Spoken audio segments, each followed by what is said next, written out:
बेटे, बड़े ही प्यार से पहले ये आप नोट करिएगा जरा। ब्रांच के अंदर 3 पार्ट्स हैं। एक है डिपेंडेंट, एक है इंडिपेंडेंट और एक है फॉरेन। डिपेंडेंट के अंदर होता क्या, डिपेंडेंट में सारी बातें बताऊंगा, बट एक बार आपको ना पहले एक आउटले देखना चाहिए कि पूरा बेसिकली इसमें चीजें है क्या। डिपेंडेंट में 3 मेथड्स होते हैं बच्चे। याद आ रहा है कुछ कौन कौन से मेथड्स थे? Debtor method, stock and debtor method and PNL and trading account. जी हाँ, एक डेटर मेथड, एक होता है स्टॉक एंड डेटर्स मेथड,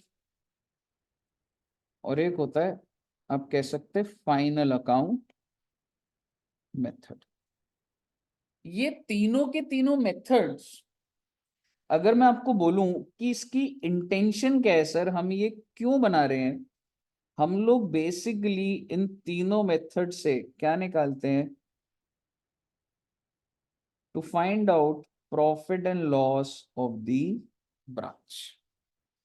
तो तीनों मेथड से प्रॉफिट ही निकलता है, मतलब ठीक है, और एंसिलरी बातें निकल जाएंगी। और क्या तीनों मेथड से जो प्रॉफिट आएगा वो सेम आएगा? Answer is yes. तो आप पेपर में ना, अगर जैसे छोटा सा क्वेश्चन है, तुमको उससे लग रहा है यार मैं चेक करूं, तो फाइनल अकाउंट बड़ा आसान मेथड है, तो मैच भी कर सकते। ठीक है। सर, हाँ जी। जैसे क्वेश्चन कुछ नहीं देता है कभी कभी, मतलब बस ये बोलता है मतलब ये डिपेंडेंट का तो होता है पर मेथड कुछ स्पेसिफाई नहीं होता है, तो कौन से मतलब कुछ भी लगा सकते हैं ना? अगर क्वेश्चन ऐसे बोलता है ना नेसेसरी लेजर, तो वो स्टॉक एंड डेटर्स हाँ। होता है, और नेचर ऑफ इंफॉर्मेशन से भी पता लग रहा होता है। अगर कुछ नहीं बोल रहा तो तू डिपेंड डेटर्स भी लगा देगा, कोई दिक्कत नहीं है। बट अगर मतलब लैंग्वेज थोड़ा देखना पड़ता है, नेसेसरी लेजर्स में तो फिर वो स्टॉक एंड डेटर्स बोल रहा होता है। एंड फाइनल अकाउंट्स आप अवॉइड ही करिए, जब बोलेगा तभी लगाओगे, नहीं तो डेटर्स या फिर स्टॉक एंड डेटर्स। ठीक है दोस्त। अच्छा, अब सर ये जो ओके सर। क्वेश्चन होंगे ना, या तो हेड ऑफिस गुड्स को कैसे भेज रहा होगा कॉस्ट पे, या तो हेड ऑफिस कैसे भेज रहा होगा इनवॉइस पे। कहने का मतलब ये है, तीनों मेथड में हमें ये आइडेंटिफाई करना पड़ेगा कि जो हेड ऑफिस है वो अपनी ब्रांच को गुड्स कॉस्ट पे भेज रहा है या इनवॉइस प्राइस पे। हेड ऑफिस जो है वो कॉस्ट पे भेज रहा है इनवॉइस प्राइस पे, हेड ऑफिस जो है कॉस्ट पे भेज रहा है या इनवॉइस प्राइस। तो ये हम डिपेंडेंट ब्रांच में पहले तो कवर करेंगे। देन इसके बाद मैं आपको करवाऊंगा फॉरेन ब्रांच। और अगर मैं फॉरेन ब्रांच की बात करूं, तो जो फॉरेन ब्रांच है ना बच्चे, वो 2 तरीके की ब्रांचेस होती थी। क्या आप बता सकते हैं कौन कौन सी? Integral foreign operations and non integral foreign operations. इन दोनों में से क्या लग रहा है आपको, कौन सी थोड़ी इंडिपेंडेंट टाइप होती थी? Non non integral. इंटेग्रल, क्योंकि इंटेग्रल होता था मेरे मेन धंधे का पार्ट ही है बस, वो मैं ही कस्टमर दूंगा, मैं ही गुड्स भेजूंगा। इंटेग्रल होता था और एक नॉन इंटेग्रल होता था। तो मैं फॉरेन ब्रांच की बात अगर करूं, तो फॉरेन ब्रांच के अंदर होता क्या था बच्चे, आपको ना याद आ जाएगा, क्योंकि ना ऐसे कोई बहुत बड़ा नहीं है सर, मैं जो मेन चीजें बोल रहा हूँ ना उसी से आपका डन हो जाएगा। आपको ना ब्रांच का ट्रायल बैलेंस गिवन होगा फॉरेन हम्म। ब्रांच में, और ये ट्रायल बैलेंस किस में गिवन होगा? डॉलर्स में। ठीक है। ये जो ब्रांच का ट्रायल होगा वो डॉलर्स में दिया होगा। तो क्या मैं इस ब्रांच को फॉरेन ब्रांच बोल सकता हूं? बिल्कुल। सर क्या ब्रांच का ट्रायल बैलेंस रुपीज में हो सकता है? बिल्कुल हो सकता है। अगर मेरा हेड ऑफिस ही यूएसए में है, तो हो सकता है ना मेरी ब्रांच इधर इंडिया की हो, तो क्या इस ब्रांच को भी फॉरेन बोल दूंगा? जी हाँ बोल दो। कहने का मतलब ये, अगर हेड ऑफिस एक दूसरी करेंसी में रिपोर्ट करता है, तुम्हारी ब्रांच दूसरी करेंसी में रिपोर्ट करती है, तो उस ब्रांच को क्या बोल दिया जाता है? Foreign branch.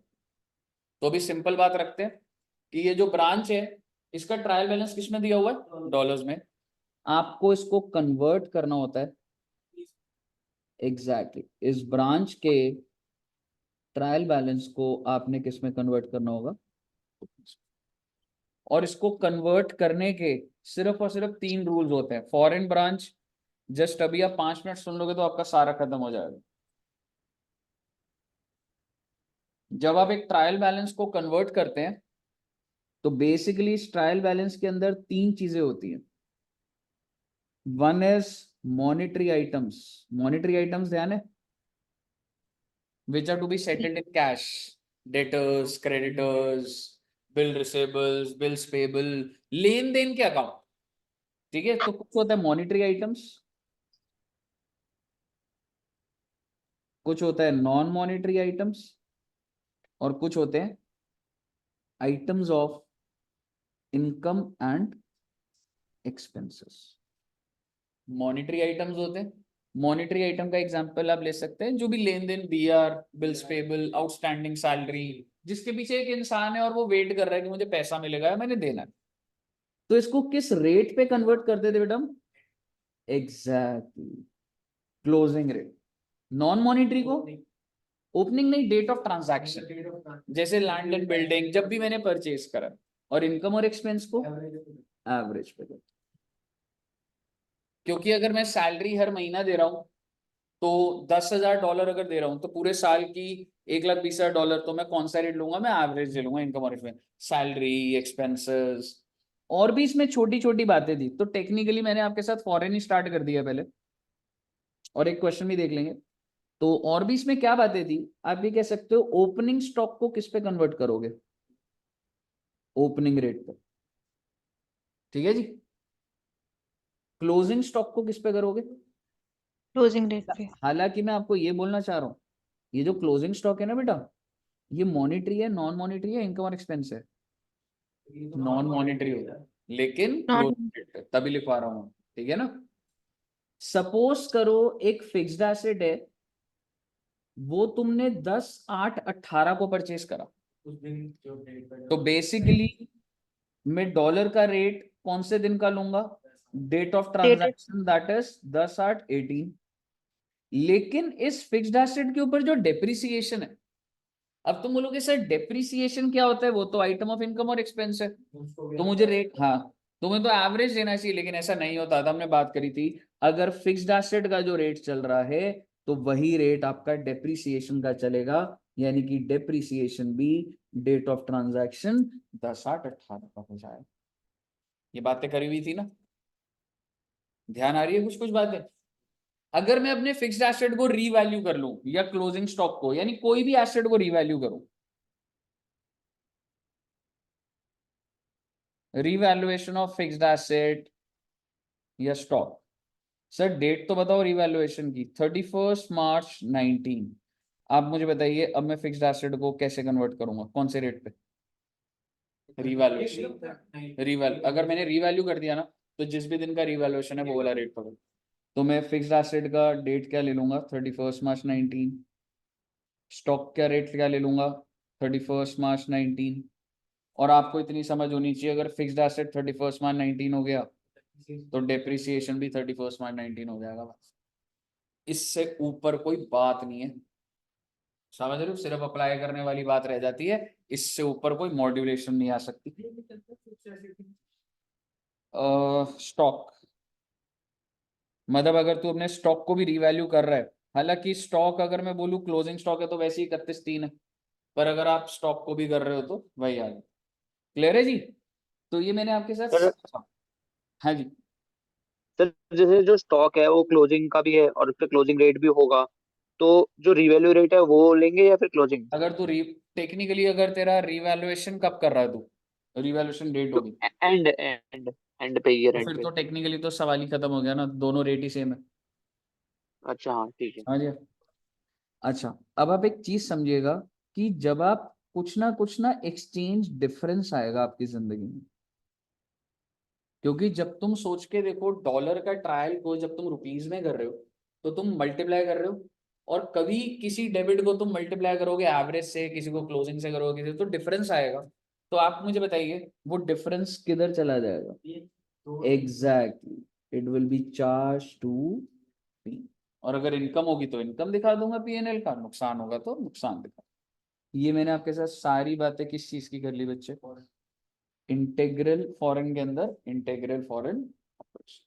नॉन इंटेग्रल के अंदर कुछ ज्यादा बात बचती ही नहीं, लेकिन हम लिखेंगे नॉन इंटेग्रल को भी। नॉन इंटीग्रल के आपको क्वेश्चन बहुत ही कम दिखेंगे, सारे क्वेश्चन आपको इंटीग्रल के दिखेंगे। आइए जरा देखते हैं non integral foreign operation. Non integral foreign operation में भी क्या होगा, आपका जो ब्रांच है उसका आपको ट्रायल गिवन होगा, ठीक है ना, डेबिट और क्रेडिट। तो आप मुझे बताइए जो ट्रायल होगा इसके अंदर जो भी मॉनिटरी आइटम्स होंगे, मॉनिटरी आइटम समझ गए, उसके बाद होंगे कुछ नॉन मॉनिटरी, जैसे fixed asset, building, goodwill, plant and machinery, and items of income and expense. मुद्दे की बात ये है भाई, मॉनिटरी आइटम को कैसे कन्वर्ट करोगे, कौन सा रेट, क्लोजिंग रेट पे क्लोजिंग रेट। नॉन मॉनिटरी को कैसे करोगे, क्लोजिंग वो भी रेट क्लोज। और item of income and expense. तो इंटीग्रल और नॉन इंटीग्रल में क्या हो गया, इसमें नॉन मॉनिटरी को भी क्लोजिंग पे कर दिया, और अगर नॉन मॉनिटरी क्लोजिंग पर है तो डेप्रिसिएशन किस पे होगा, क्लोजिंग पे ही होगा ना, क्योंकि फिक्स्ड एसेट भी उसी पे जा रहा है। इससे ऊपर 1 रुपए की बात नहीं है बेटे, वो क्वेश्चन प्रैक्टिस करेंगे तो देखेंगे। आइए पहले मैं डेटा बोल देता हूँ, फिर क्वेश्चंस में आपको अलग अलग प्रैक्टिस करवा दूंगा। ये अभी करें पहले क्वेश्चन, फिर वो सबके साथ ही करा देते हैं, वैसे अलग अलग तो हो जाते हैं। ठीक है, अभी बोलता जाऊँ ना अभी एब्जॉर्ब, ठीक है ना, इससे ऊपर तो नहीं है अभी, डेटा तो हो जाए। तो ये आपका सारा का सारा हो गया बच्चे foreign branch. And foreign branch में आपने जैसे ही अपने ट्रायल को कन्वर्ट करा, अगर क्वेश्चन बोलता है ट्रेडिंग बनाओ और पीएनएल, तो बच्चों का काम है ना भाई, मेरे पास अगर ट्रायल है तो मैं ट्रेडिंग पीएनएल तो बना ही लूंगा उस ब्रांच का, उसमें क्या बड़ी बात हो गई, बिल्कुल ठीक है। आइए अब हम बात करते हैं डिपेंडेंट ब्रांच की। देखो बेटे डिपेंडेंट ब्रांच में ना दो ही वैसे तो मेन है, पर समझने वाली बात क्या है, अच्छा what do you mean by dependent branch, सबसे पहले what is the meaning of dependent branch. जो अपनी ट्रांजेक्शन खुद रिकॉर्ड नहीं करता है, जो अकाउंटिंग। एग्जैक्टली जो अपनी अकाउंटिंग ब्रांच डिपेंडेंट है हेड नहीं ऑफिस पे। एग्जैक्टली डिपेंडेंट है हेड ऑफिस है, वो तो ठीक है, बट इफ आई से कि नो अकाउंटिंग या फिर books of accounts are maintained by branch, कोई अकाउंटिंग नहीं हो रही, कोई बुक्स ऑफ अकाउंट्स नहीं, कहिए साहब क्लियर है यहां तक। अब आप मुझे बताइए डिपेंडेंट ब्रांच से मेरा अल्टीमेटली मोटिव क्या है, मेरे को ब्रांच से पीएनएल निकालना। जैसे सपोज करो एडी जंक्शन ब्रांच है, तो अभी अगर मैं बोलूं G31 ब्रांच है या हेड ऑफिस है, हेड ऑफिस, अगर मैं एक और ब्रांच ओपन करता हूं, ठीक है, और अगर सारी अकाउंटिंग यहीं से हो रही है, कस्टमर बेस यहीं से आ रहा है, तो उस ब्रांच को मैं क्या बोल दूंगा, डिपेंडेंट। वहां पे सिर्फ एक ऑफिस बॉय होगा, पानी होगा, चेयर्स लगी होंगी, रिसेप्शन पे एक मैडम बैठी होंगी जो कि क्लास कोऑर्डिनेटर होगी, लेकिन क्या वहां से मार्केटिंग चल रही होगी। अगर मैं जस्ट डायल का पैकेज ले रहा हूँ, क्या वहां पे कोई और बंदा बैठा है जो पैकेज डिसाइड करेगा, नहीं करेगा। जस्ट डायल, गूगल, जो भी है, जो भी काम हो रहा है यहीं से होगा भाई। तो वो कौन सी ब्रांच हो जाती है आपकी, डिपेंडेंट ब्रांच, क्योंकि वहां पे सिर्फ और सिर्फ मैं कस्टमर भेज रहा हूँ भाई, वहां पे डिलीवर कर, प्रोजेक्टर लगाओ, क्लासेस चलो, ठीक है ना। मुद्दे की बात यू है भाई, बहुत ही आसानी से मैं आपको बताऊंगा डेटर मेथड, मतलब महज 2-3 मिनट 5 मिनट में आपको पूरा डेटर्स मेथड एकदम क्रिस्प समझ आ जाएगा। बस अब एक चीज समझना, कुछ पॉइंट्स लिखवा रहा हूं, ये ध्यान रखना, all assets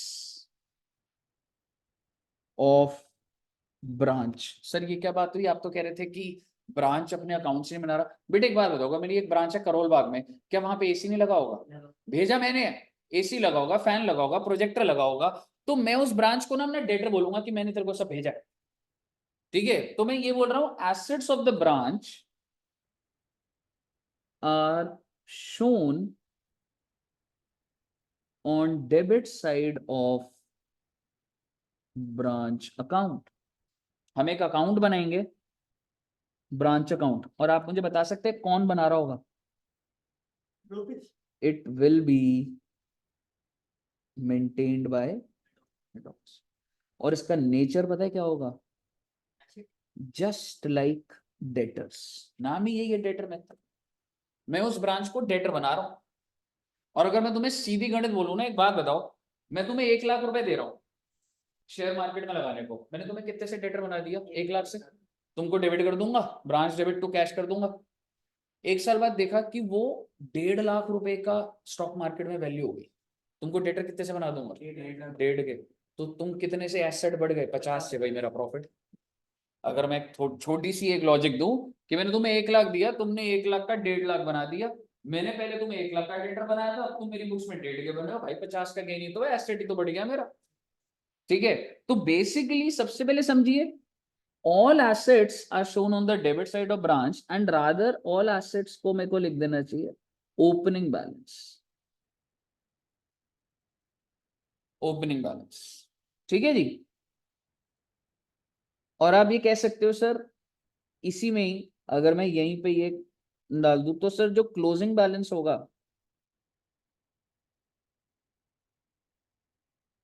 closing balance of assets are shown on credit side of branch account।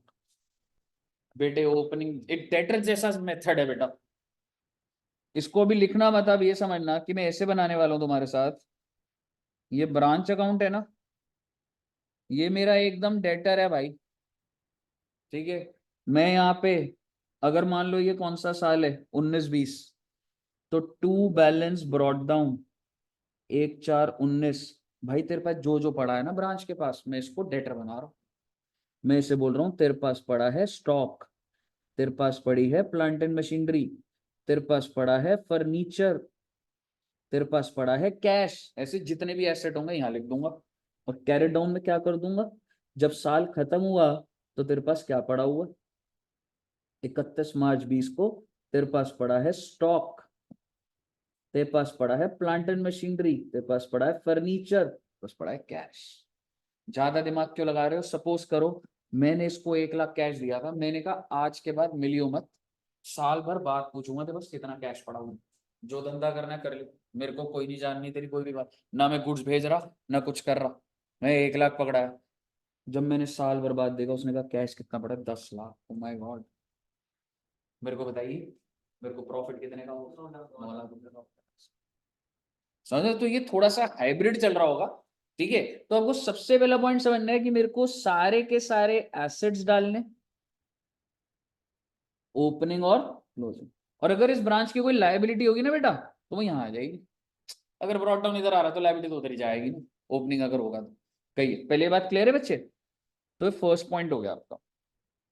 ठीक है, सेकंड पॉइंट समझिएगा, बहुत इंपॉर्टेंट है। इस पॉइंट के बाद कॉन्सेप्ट खत्म है। ओनली ओनली ओनली ओनली, इतनी बार ओनली लिख दिया सर, ये इसलिए लिख रहा हूं क्योंकि आप भूल जाते। Only those transactions are recorded in branch account, सिर्फ और सिर्फ वही ट्रांजैक्शन रिकॉर्ड होंगे ब्रांच अकाउंट में which occurred between head office and branch. भाई साहब बड़ी खतरनाक लाइन है। आप ब्रांचों में हेड ऑफिस, हम दोनों के बीच की ट्रांजैक्शन रिकॉर्ड होगी बस, और कुछ नहीं होगी। मेरा आपसे सवाल, मैंने आपको कैश भेजा, क्या ये रिकॉर्ड होगी? होगी। क्या एंट्री होगी सोच के बताइए?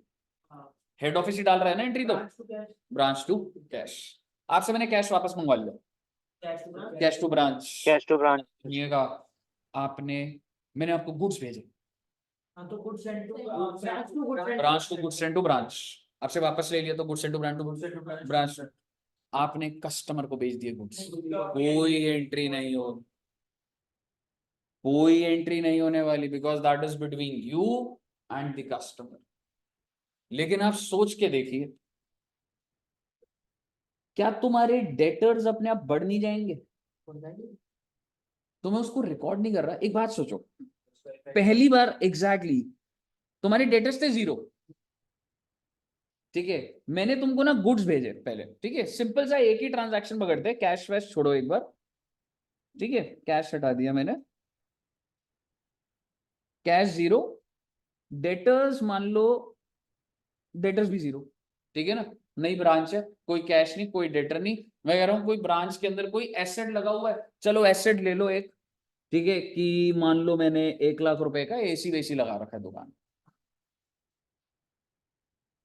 मैंने गुड्स भेजे आपको 30,000 रुपए के, तो मैं एंट्री क्या करूंगा, हेड ऑफिस ने गुड्स भेजे 30,000, 30,000 आ गया, आपने ये सारा स्टॉक बेच दिया, ओपनिंग स्टॉक तुम्हारा कितना है, जीरो, तुम्हारे पास कितने का माल आया, 30,000 का, तुमने 1 लाख का बेच दिया, मैं कोई एंट्री डालूंगा, लेकिन 1 लाख के डेटर तो बढ़ जाएंगे तुम्हारे, तो सर अगर 1 लाख के डेटर बढ़ गए तो सर ऑटोमेटिकली प्रॉफिट रिकॉर्ड नहीं हो गया, अब आप बोलोगे सर अगर ये कैश सेल्स होती तो तेरा कैश बढ़ जाता, तो वो चीज यहां आ जाती, सर अगर मैंने ये 1 लाख जो कैश में आए मैंने आपको वापस कर दिए तो ये कैश तो जीरो हो जाता, पर आप एक मुझे जब कैश दे रहे हो तो मैं एंट्री डालता, हाँ क्या एंट्री डालता, बैंक टू ब्रांच, आप समझ रहे हो, पकड़ में तो आ रही है ट्रांजैक्शन, ऐसा नहीं सर है कि घूम जाएगी वो ट्रांजैक्शन। हाँ जी बताइए। सर सर जो मशीनरी का डेप्रिसिएशन होगा। बिल्कुल आ रहा हूं उस पे, मशीनरी कितने की है, 1 लाख की, 10,000 से डेप्रिसिएशन हो गई है, क्या मैं एंट्री डालूंगा, कोई एंट्री नहीं डालूंगा मैं, क्योंकि नीचे अपने आप क्लोजिंग बैलेंस एग्जैक्टली मैं सिर्फ बोलूंगा भाई क्लोजिंग वैल्यू बता दे मुझे, वो जैसे मुझे 90,000 बोलेगा इम्पैक्ट अपने आप आ, बताइए क्लियर है बच्चे, खत्म होने वाला है, बस आप कॉन्सेप्ट सही पकड़ चुके हो, एक दो बातें बोलनी है बस मैंने,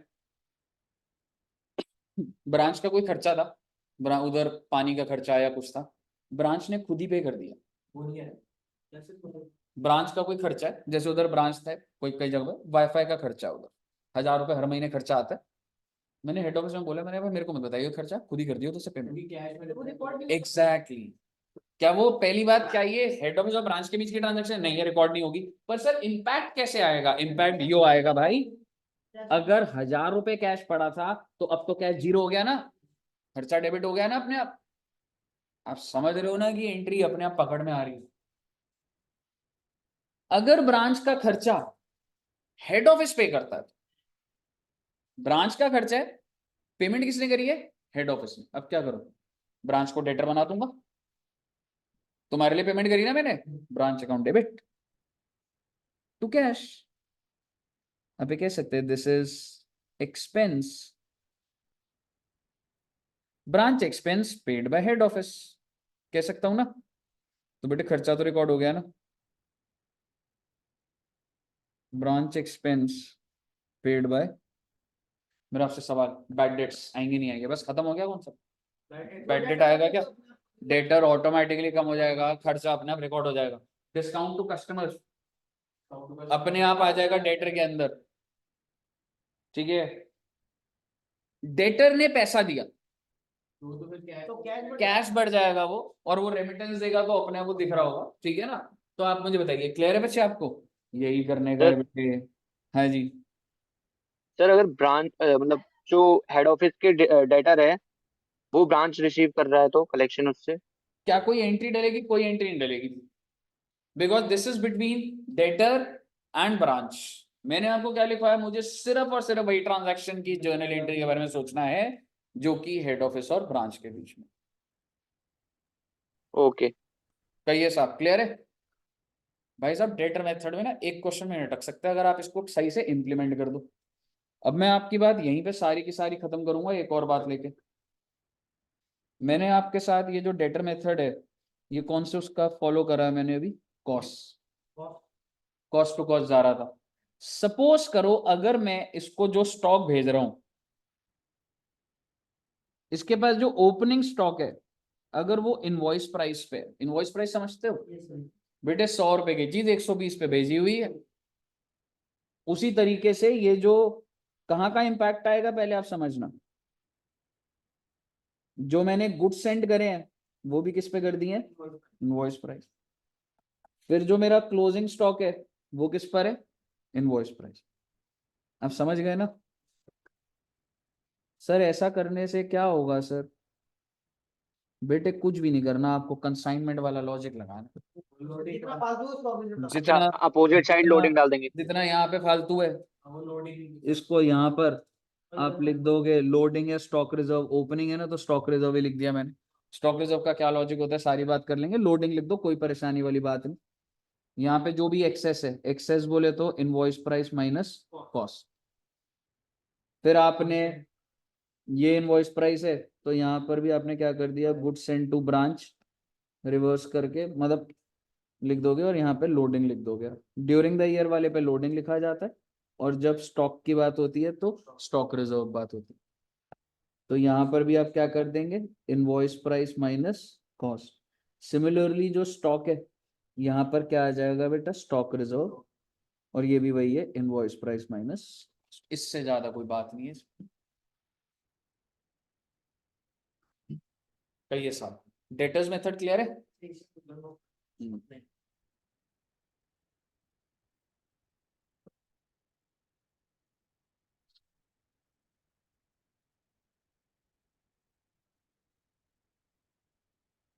स्टॉक एंड डेटर्स बोलूं?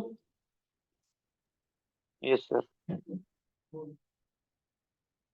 सर जी ये स्टॉक एंड डेटर क्या होता है बेटे? कुछ नहीं होता स्टॉक एंड डेटर, दो चार अकाउंट ही बनेंगे। अच्छा एक चीज बोल देता हूँ, जब तुम ये वाले मेथड से करोगे ना, अगर क्वेश्चन बोल रहा है तो कुछ एक दो वर्किंग नोट बन जाते हैं। पहले वाले में, डिपेंडेंट वाले के अंदर डेटर मेथड कह रहा हूँ। जनरली आप देखोगे कि आप ब्रांच के कौन से लेजर बना रहे होगे, डेटर्स तो बना रहे हो ना। डेटर से पैसा आ रहा है, बैड डेट, डिस्काउंट, ठीक है, कैश रिसीव फ्रॉम डेटर्स। तो आपका ना वर्किंग नोट एक आदत रख लेना कि डेटर तो बनेगा ही बनेगा, ठीक है। और कोई लेजर ऐसा खास नहीं बनेगा, पर डेटर बनेगा, और हद से क्या हो जाएगा, प्लांट एंड मशीनरी बन जाएगा, कुछ मॉड्यूलेशन दे दी, ठीक है बच्चे। फिर स्टॉक स्टॉक अकाउंट बन सकता है, स्टॉक गुड्स। के कम चांसेस है ना, मतलब ओपनिंग और वो गुड्स एंड उसी में ही अलग अलग दिख रहा है, तो ऐसा कम चांसेस है। जरूरत लगे तो बन सकते हैं, कोई ऐसे कोई रूल नहीं है। ज्यादा मॉड्यूलेशन तो नहीं बन जाएगा। बिल्कुल। अब मैं आपसे बात कर रहा हूँ स्टॉक इन डेटर्स। देखो बेटा, स्टॉक इन डेटर्स क्या है ना, ये थोड़ा सा ज्यादा ऑर्गेनाइज्ड मेथड है। I mean stock in debtors method में आपको थोड़ा सा लेजर्स और बन जाते हैं, और काफी डिटेल ब्रांच की और पता लग जाती है। अब डिपेंड करता है कि स्टॉक एंड डेटर में हेड ऑफिस ने अगर ब्रांच को गुड्स दिए हैं कॉस्ट पे तो अलग बात है, और अगर हेड ऑफिस ने ब्रांच को जो गुड्स दिए हैं इनवॉइस प्राइस पे तो अलग बात है। उसमें भी डेटा नहीं मार रहे ना। नहीं, खत्म हो गया। डेटर मेथड में डेटर माना जाता है। ओवरऑल तो कह सकता है, जनरली हाँ मैं उसको डेटर मान के चल रहा हूँ, पर मतलब वो खत्म हो गई वो वाला method, इसमें अगर मैं ठीक है। इस मेथड में दोनों के अंदर जो डिफरेंस है वो ये है कि इसमें तो मैं कह रहा हूँ कॉस्ट पे गुड्स गए, उसमें कह रहा हूँ इनवॉइस प्राइस पे गए हैं, जिस वजह से एक नया अकाउंट यहाँ पर जो बन जाता है वो होता है ब्रांच एडजस्टमेंट। मैं सबसे पहले जो डिफरेंस है मैं सीधा वही हिट कर रहा हूं। अगर हेड ऑफिस ने ब्रांच को गुड्स कॉस्ट पे दिए तो ब्रांच एडजस्टमेंट नहीं बनता। क्या होता है ये छोड़ो ना, दिमाग लगा लेंगे बेटे उसको, ठीक है ना। और अगर इनवॉइस प्राइस पर है तो ब्रांच एडजस्टमेंट बनता। क्या होता है वो मतलब नहीं हमारा अभी कोई। और क्या बनता है सर यहाँ पर, और बनेगा जी ब्रांच स्टॉक अकाउंट। और क्या बनेगा सर, हाँ जी, branch goods and to branch account. Debtors account. बिल्कुल, पहले मेन लिख देते। और बनेगा branch cash account. Branch PNL account. हाँ जी, पहले बनेगा ब्रांच एक्सपेंस अकाउंट, फिर बनेगा ब्रांच पीएनएल पीएनएल। अकाउंट, और आप कह सकते हैं कि गुड्स सेंड टू ब्रांच भी आप बना सकते, ठीक है ना। और यहां पर क्या है जी, यहां पर बेटे सारे ये सेम कह सकते हैं सारे बनेंगे 4 5 6, बस ब्रांच एडजस्टमेंट नहीं होगा। तो ब्रांच स्टॉक भी बन रहा है, ब्रांच डेटर भी बन रहा है, branch cash, branch expense, branch PNL. लिख दूं क्या या ठीक है? ठीक है जी। तो आपको ये समझना है सर, दोनों के बीच में जो गैप है वो बस ये है कि ये कुछ ब्रांच एडजस्टमेंट बनता है। अब मैं आपको यहाँ पे ना मुझे एक दो बातें लिखने की जरूरत पड़ेगी। ये जो ब्रांच स्टॉक अकाउंट है ना, यहां से ना तुम्हारा ग्रॉस प्रॉफिट निकलेगा, यहां से ग्रॉस प्रॉफिट नहीं निकलेगा। एग्जैक्टली इसमें ग्रॉस प्रॉफिट कहां से निकलेगा? Branch adjustment. ये कैसे होगा देख लेंगे, पर ये छोटी छोटी बात है कि बेस होना चाहिए। उसके बाद branch debtor is just like normal, कि ये मेरे डेटर्स है, इससे ना कोई प्रॉफिट निकलना ना लॉस निकलना। ब्रांच कैश, ब्रांच कैश के बारे में एक नोट लिख लो नीचे। ब्रांच कैश ना एक केस में बन रहा होगा बस, branch cash is required to be prepared if branch is meeting some of its own expenses। अगर वो अपने खर्चे खुद से दे रही है तो हो सकता है ब्रांच कैश से मैं कुछ हेल्प ले लूं। क्योंकि ना क्वेश्चन की लैंग्वेज में लिखा होगा कि भाई मैक्सिमम आपको क्वेश्चन दिखेगा जिसमें सारा का सारा कैश कौन दे रहा होगा बेटा? Head office. बट अगर आपको ये लाइन मिल गई कि expenses are partly made by head office and partly made by branch, तो बेटे ब्रांच कैश में कुछ छिपी हुई बात हो सकती है। अच्छा जी, तो ब्रांच कैश हो गया। सर ब्रांच एक्सपेंस, बेटे जितने भी एक्सपेंसेस हैं सारे डेबिट साइड पे डाल। और ब्रांच एक्सपेंस का जो बैलेंस होता है ना, वो कहां ट्रांसफर हो जाता है? पीएनएल। Branch PNL. तो टेक्निकली पीएनएल जस्ट लाइक तुम्हारा डेबिट साइड पे सारा का सारे खर्चा आ जाता है।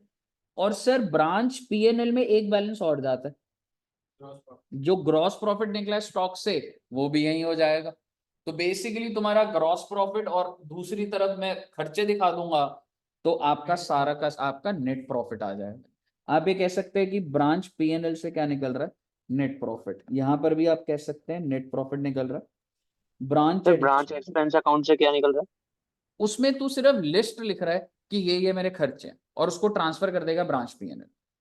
सर हम डायरेक्ट एक्सपेंसेस को पीएनएल में भी वो तो भेज क्वेश्चन सकते हैं। कभी ना कभी कुछ कर रहा है, पर मैं एक सिंगल लेआउट लेवल पे तो पहले यही बोलूंगा, बाकी क्वेश्चन जो कर रहा होगा वो हैंडल कर लेंगे। ठीक है। और इनवॉइस प्राइस में क्या हो रहा है जी? आप ये कह सकते हो, अच्छा ब्रांच पीएनएल हो गया और गुड्स इनटू ब्रांच हो गया। तो बेसिकली ब्रांच एडजस्टमेंट से ग्रॉस प्रॉफिट निकल रहा है, वो इधर आ जाएगा, और ब्रांच एक्सपेंस से। कहिए साहब, कोई दिक्कत? कायदे से मैंने आपको जो चीजें बोल दी हैं वो अपने में सफिशिएंट है। बट आइए मैं आपको इतनी चीज बोलना चाहता हूं कि अब जो जो बातें रहेंगी, मतलब कॉस्ट ही पकड़ लो, इनवॉइस के अंदर कोई ऐसा वो नहीं है, कुछ एंट्रीज डालते हैं, ठीक है, जिससे आपको समझ आएगा। जैसे सपोज करो हेड ऑफिस गुड्स भेज रहा है ब्रांच को, तो क्या एंट्री डालेगा? हम कॉस्ट पर हैं अभी, ठीक है, कॉस्ट पर। Branch debit to goods into branch account.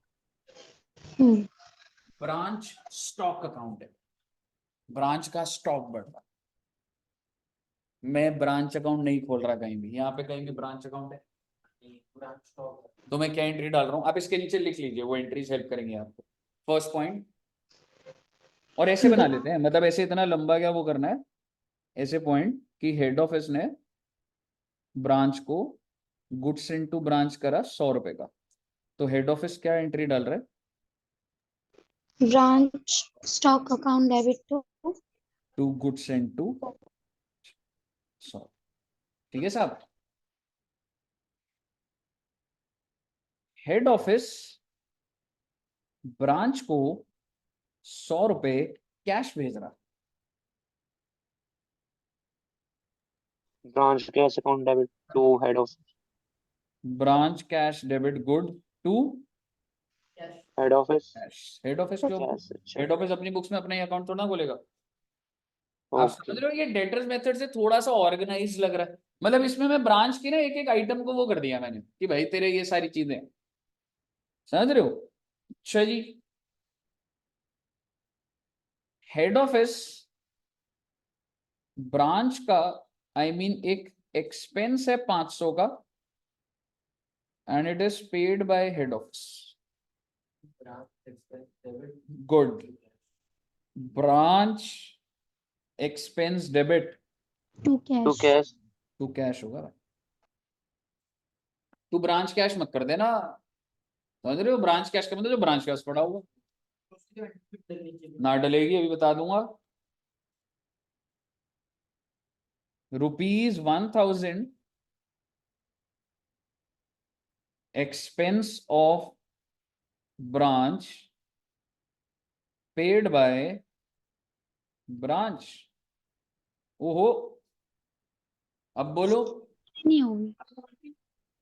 Branch क्यों नहीं डालेंगे? कैश डालेंगे, एक बात बता, खर्चा रिकॉर्ड नहीं करेगा, ब्रांच एक्सपेंस डेबिट नहीं करेगा। तभी तो ब्रांच कैश अकाउंट बना एग्जैक्टली, ये इसने खुद से दिया है, ब्रांच एक्सपेंस डेबिट। सर हाँ जी, हाँ जी मैडम, बोलिए। लेकिन हम तो रिकॉर्डिंग वो करे थे ना जो हेड ऑफिस और ब्रांच के बीच के खर्चे हैं, तो ये क्या ओहो, पड़ेगा? मैडम मेथड खत्म हो गया वो कब का। ये देखो मैडम, लाइन डल गई, वो तो डेटर मेथड था बच्चे, अच्छा हाँ सॉरी, ठीक है। ठीक है ना। यहाँ वो डेटर मेथड का लॉजिक था, यहाँ तो सारी एंट्रियां डल रही हैं, और कौन डाल रहा है, हेड ऑफिस ही डाल रहा है। कहिए, क्लियर है। अब मुझे बताइए,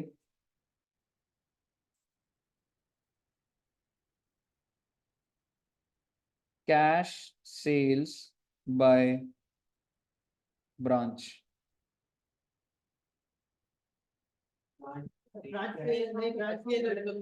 cash account debit.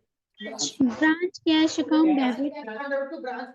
Cash branch किसका? Stock account. ब्रांच, अगर उसने लिखा तो हाँ, branch cash. Branch stock account. Exactly, stock कम हो रहा है। अब आप बोलोगे सर ये क्या कर दिया सर आपने। ओ बेटे, स्टॉक अकाउंट से प्रॉफिट निकाल रहा हूं मैं। आपने स्टॉक को, तुम्हारे पास जब 100 रुपए का स्टॉक आया, तुमने 100 से डेबिट करा, 500 से बेच दिया तो 500 क्रेडिट हो जाएगा। हाँ जी बच्चे, मैंने 2:30 बजे बोला था। एक काम करो,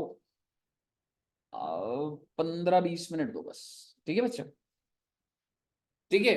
तो बेसिकली एक बात बताइए, एक चीज सोच के देखो कि ब्रांच स्टॉक को डेबिट कितने से कर रहा हूं मैं, मतलब जब मेरे पास गुड्स आ रहे हैं तो ब्रांच स्टॉक डेबिट करा था मैंने, ये देखो ना, जब मेरे पास गुड्स आए थे मैंने ब्रांच स्टॉक को डेबिट करा था। क्या मैं कह सकता हूँ कॉस्ट पे करा था? लॉजिकल बात है सर। लेकिन जब मैं बेच रहा हूं, मेरे भाई एक ही यूनिट आया था, 100 रुपए कॉस्ट थी, और मैंने उसको 1000 का बेच दिया भाई। तो सर आपको लगेगा सर स्टॉक को तो 100 से क्रेडिट करो, नहीं करूंगा 100 से क्रेडिट, 1000 से ही करूंगा। सर क्या ये अजीब नहीं है? बिल्कुल अजीब है। लेकिन बेटे, मेरे लिए ब्रांच स्टॉक ही ट्रेडिंग अकाउंट है भाई। मैं तो यहीं से ही ब्रांच स्टॉक को जो क्रेडिट कर रहा हूं, मैं सेल से कर दूंगा भाई। बनाएंगे इसका लेजर, क्वेश्चन देखेंगे, बट हाँ ये अजीब बात है। पहले बताइए मुझे, समझ आया ये?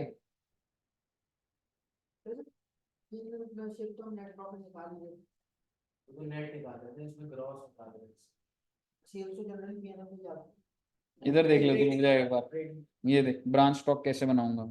100 रुपए के गुड्स भेजे थे तूने, 100 रुपए के गुड्स भेजे थे ब्रांच स्टॉक, क्या एंट्री डाली थी तूने? Branch stock to goods into branch, तो टू गुड्स इनटू ब्रांच हो गया। अब जब तूने इसको बेचा, तो तूने अगर कैश में बेचा तो तेरे पास बाय कैश आ जाएगा, डेटर हुआ तो बाय डेटर आ जाएगा। कितने रुपए का बेच दिया? 1000 का। तेरा ग्रॉस प्रॉफिट कितना आ गया? 900। ये 900 रुपए पीएनएल में भेज दूंगा, और पीएनएल किससे मिलेगा? जो भी एक्सपेंसेस है, तो अपने आप नेट प्रॉफिट निकल जाएगा। समझ आई ये बात? अब मुझे बताइए, ओ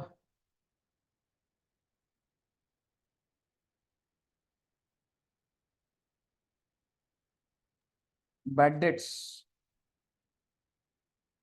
डेट सो इसका क्या करूं? P&L पे जाओ। एंट्री बनाने की कोशिश करो। जब भी कोई खर्चा होगा ना, आप क्या डेबिट करोगे? ब्रांच। जैसे कंसाइनमेंट में होता था branch expense debit to branch Debtors. Debtor. Branch expense, exactly, to branch debtors.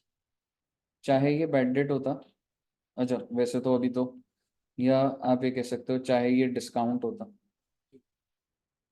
है तो मेरा खर्चा ही ना, तो मैं ब्रांच एक्सपेंस को डेबिट कर देता।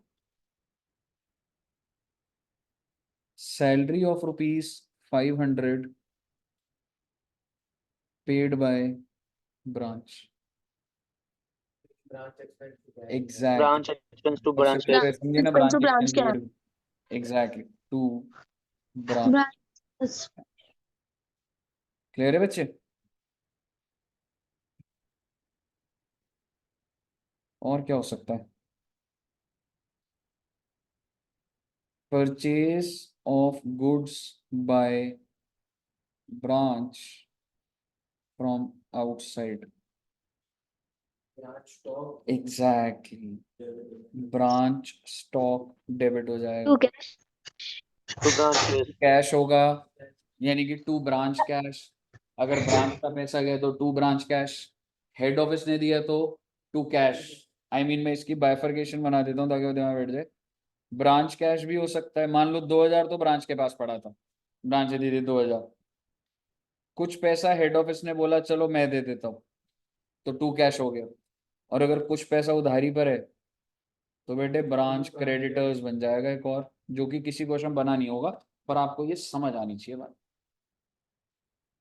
वो कहीं आ जाए कि individually बना हाँ लो, मतलब कैसे- कॉमन, अब मतलब ये एंट्रीज से आपका एक पॉइंट वो क्लियर हो गया कि भाई कैसे चल रही है कहानी। कहिए साहब, क्लियर है? तो बस ठीक है बेटे, जब ये डेटर और इसके अंदर तो सारी बातें हम डाल ही देंगे, समझ रहे हो? मेन तो आपको ये एंट्रीज के थ्रू, अब आप कोई भी चीज होएगी एंट्री डल जाएगी, डन हो जाएगी आपकी बात। अच्छा सर, तो क्या ये कॉस्ट वाली में इससे ज्यादा कुछ नहीं आएगी? इससे 1% भी ऊपर नहीं आ सकती बात? अगर आपको ये जर्नल एंट्री समझ आ रही है तो इस क्वेश्चन ऐसा हो ही नहीं सकता कि आपसे ना हो। बस मैं एक चीज जरूर बोलूंगा, ब्रांच स्टॉक एक बार हम बनाकर देख लेते हैं।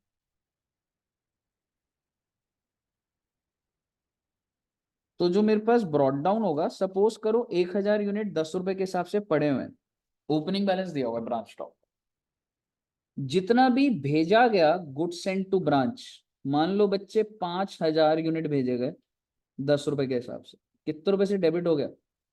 50,000. कुछ कैश सेल्स हो गई, तो क्या मैं कह सकता हूं बाय ब्रांच कैश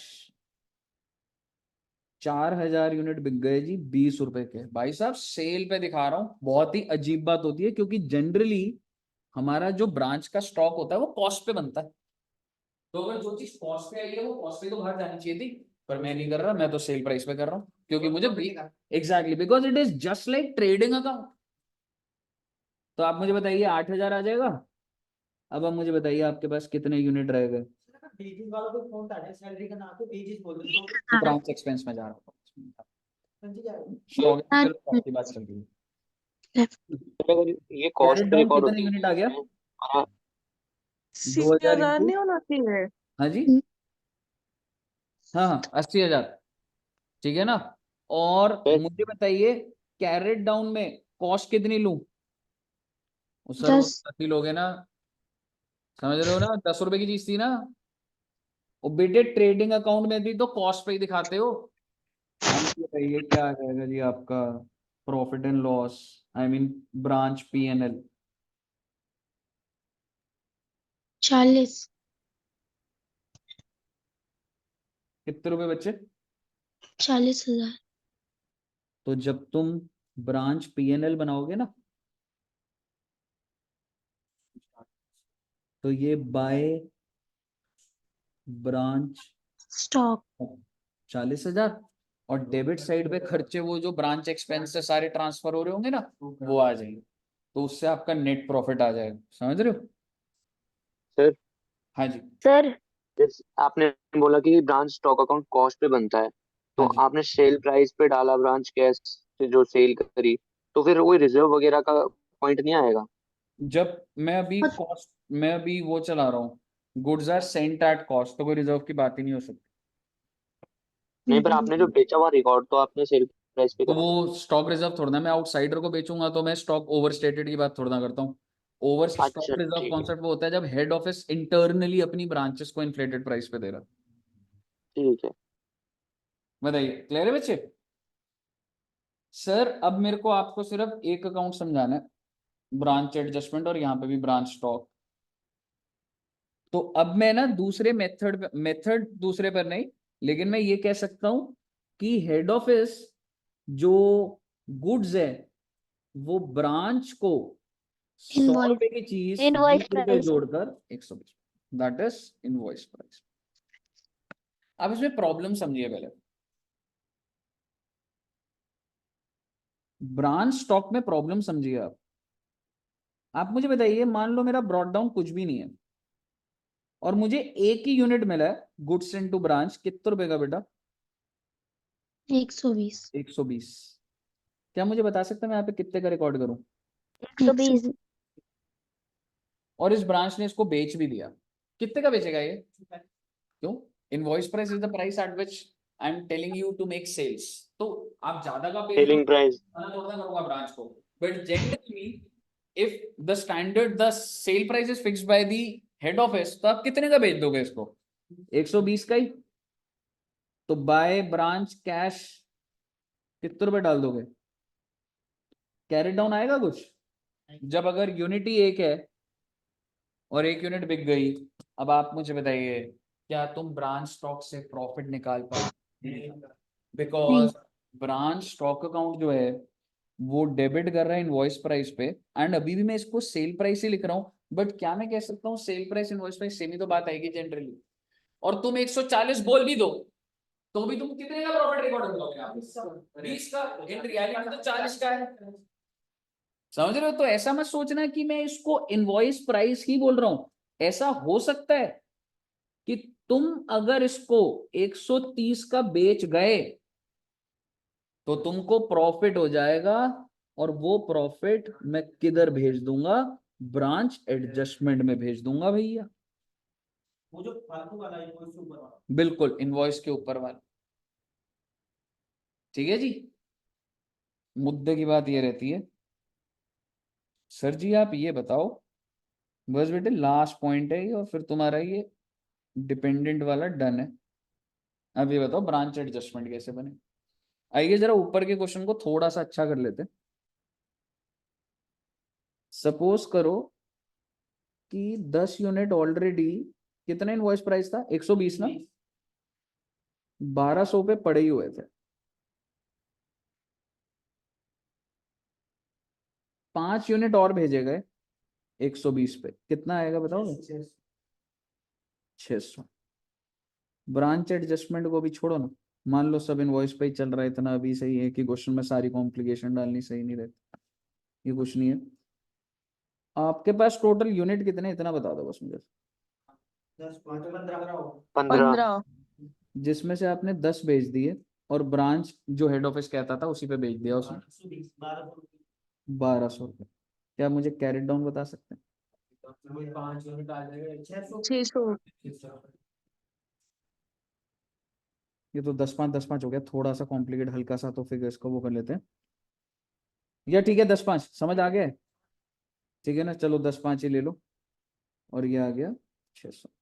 अब मुझे बताइए, क्या मैं कह सकता हूँ मेरा ब्रांच स्टॉक ऐसा दिखेगा आपको? क्या आपके प्रॉफिट निकल पाए ब्रांच स्टॉक से? नहीं। अब आप देखिए प्रॉफिट कहाँ से निकलेंगे? ब्रांच एडजस्टमेंट से। ये होता है कि आप सपना, एक बात बताओ, तुम्हारे पास ओपनिंग स्टॉक कितने रुपए का है इनवॉइस प्राइस? 120. मैक्सिमम कमा लोगे आप इसमें? कॉस्ट कितनी है? अगर मैं पहले कॉस्ट की बात करूं ओपनिंग स्टॉक ना, 100. मतलब 200 एक, चलो एक यूनिट की बात कर लो, 100 रुपए कॉस्ट है, 120 है, कितने रुपए की छलांग मार लोगे जैसा जिंदगी में? 20। इससे ऊपर तो नहीं मार पाओगे ना। तो आप एक सपना ले रहे हो कि हे भगवान, काश मेरे को ब्रांच स्टॉक, आप ये कह सकते हो कि मैं मैक्सिमम से मैक्सिमम कितने रुपए की छलांग मार सकता हूं? 200 रुपए की। इससे ज्यादा मार लोगे क्या? क्योंकि जो ओपनिंग स्टॉक है, इस ओपनिंग स्टॉक पे 200 से ज्यादा तो नहीं कमा पाओगे ना। फिर अब मुझे 200 कैसे बताओ। आया एक बार बता दो। हाँ जी फिर 200 कैसे आया एक बार बता दो। मैडम, इसकी कॉस्ट कितनी है एक्चुअल में? 100 रुपए नहीं है, हाँ सर। है ना? तो आप मुझे बताओ, अगर किसी चीज की कॉस्ट 100 है, आप 120 पे उसको बेचोगे तो मैक्सिमम कितने का प्रॉफिट कमा लोगे आप? 20 रुपए का। 20 रुपए। कितने यूनिट्स पे? ओपनिंग यूनिट तो 10 ही है ना, इससे ऊपर तो आप ओपनिंग यूनिट्स पे तो छलांग नहीं मार पाओगे ना। Yes sir. अब आप मुझे बताइए, क्लोजिंग के अंदर कितना मैक्सिमम छलांग मार सकते हो? फाइव आई एम सॉरी, मैंने क्लोजिंग बोल दिया गलती से। मैं ये कह रहा हूँ, ये जो यूनिट्स भेजे हैं, सेंट भेजो उसने 5 यूनिट भेजे, इन 5 20 रुपए तो पर यूनिट कमा लूंगा। 100 तो बेसिकली इन 600 पे कितने की छलांग मार लूंगा मैं? 100 100 रुपए की। ना ना, ये सपना देख रहे हैं अभी हम। यानी कि तेरे पास जो दुकान में सामान पड़ा है ना, तू 300 से ऊपर ज्यादा नहीं कमा सकता, कुछ भी कर ले। एक बेटे दुकानदार को, जिसकी एसी की दुकान है, उसे पता नहीं होता मैं कितने का प्रॉफिट कमा लूंगा अपने सामान में से। तो वही तो कह रहा हूँ बस। आप हद से हद पूरा दम लगा लोगे, प्रॉफिट डाल। आप हद से हद जितना दम डाल लोगे, आप 300 से ऊपर प्रॉफिट नहीं कमा। अब आप मुझे बताइए, क्या ये, एक बार सुनिए एक बार, क्या ये आपका सपना पूरा हो गया है? नहीं, क्लोजिंग भी तो रह जो गया। क्लोजिंग बच गया, वो तो सपना आपका पूरा नहीं हुआ ना। तो आप मुझे बताइए, जो ब्रांच एडजस्टमेंट में कैरेट डाउन लिख लो, स्टॉक लिख लो, जो लिखा होगा देख लेंगे वो। इस 600 के ऊपर जो मैं नहीं कमा पाया, वो तो मेरा सपना टूट गया ना सर जी। कितना टूट गया मेरा सपना? 5 यूनिट पे 100 रुपए। 5 पे 20 100। और एक्चुअल जो मैंने कमा लिया, वो कितना कमा लिया मैंने? 200। क्योंकि ये तो सपना आप कह सकते हैं टूट गया, ये सपना पूरा हो गया। और टोटल सपना कितना था? टोटल सपना अधूरा है। सही सुन।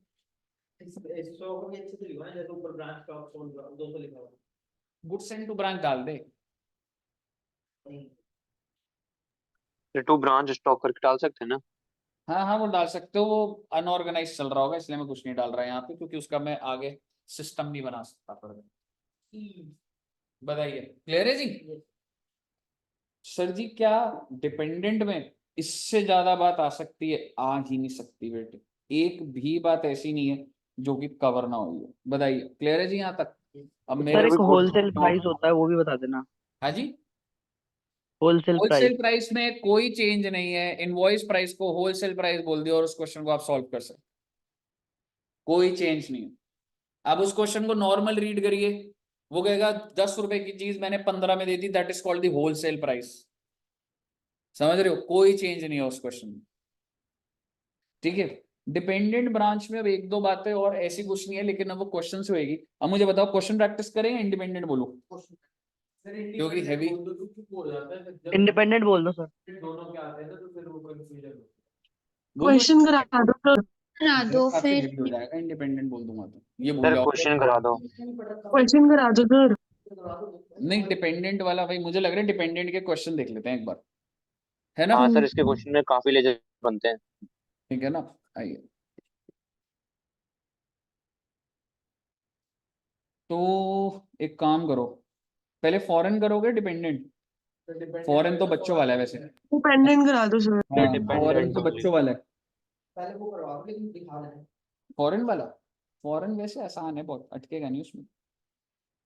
फॉरेन करना है क्वेश्चन पहले? नहीं सर, वही करा दो डिपेंडेंट। पहले डिपेंडेंट का एक देख लो, डिपेंडेंट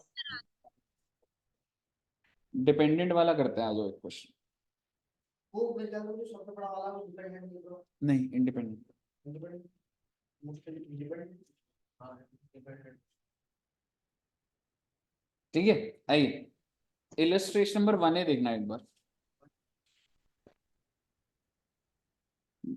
बेसिक वाले कराऊं या सीधा ही कराऊं? बेसिक से शुरू कर दो सर। तो क्लिक करते हैं। ठीक है, आइए एक बार देखिएगा। ठीक है, ये क्वेश्चन आप ही करोगे, मैं ये फाइल भेज रहा हूँ, मतलब अब तुमने प्रैक्टिस करनी है, मैं नहीं सॉल्व कराऊंगा इसको, क्योंकि तुमको सेल्फ इंडिपेंडेंट होना है ना, समझ रहे हो। तो मैं फाइल भेजूंगा, पर मैं एक तुम्हें स्टार्ट गेट गोइंग दे रहा हूँ बस। 3-4 क्वेश्चन जब तुम प्रैक्टिस करोगे तो मैं उसमें बस आपको 1-to-1 गाइड कर रहा हूँ। Buckingham brothers Bombay have a branch at Nagpur, फटाफट पढ़ना है एक बार। ब्रांच है जी नागपुर में। They send goods at cost, इससे पता लग रहा है कि गुड्स को कॉस्ट पे भेजा जा रहा है। However direct purchases are made by the branch for which payment are to be made at head office. Purchase तो ब्रांच कर लेगा, पेमेंट हेड ऑफिस कर रहा है। All the daily collections are transfer from branch to head office, daily का daily पैसा shift कर दिया जाता है। From the following prepare Nagpur branch account in the books of head office. और मेथड आपको बता रहा है, कौन सा मेथड है? Debtors method. कौन सा मेथड है जी? फ्रॉम द फॉलोइंग कौन सा मेथड है? मेथड। सर ये वो होगा डेटर्स मेथड होगा पहला वो। Debtor method.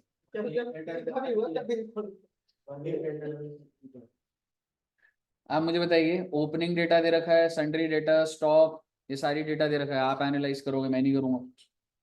और आपको बनाना क्या है, मुद्दे की बात है, डेटा मेथड है, ये डेटा दे रखा है, स्टार्ट कर दीजिए क्वेश्चन। फाइल भेजूं या है?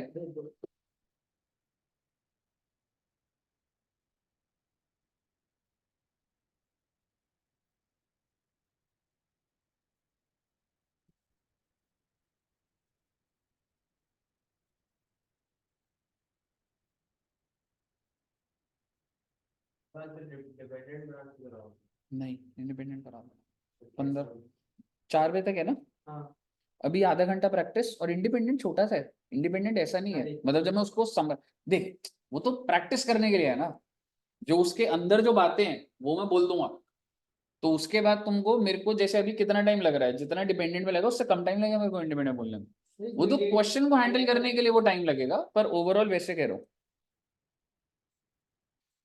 1 घंटा नहीं लगा ये सब करना। हाँ, पर 1 घंटे में काफी डेटा आया, मतलब ऐसा नहीं है, डेटा तो बहुत आया।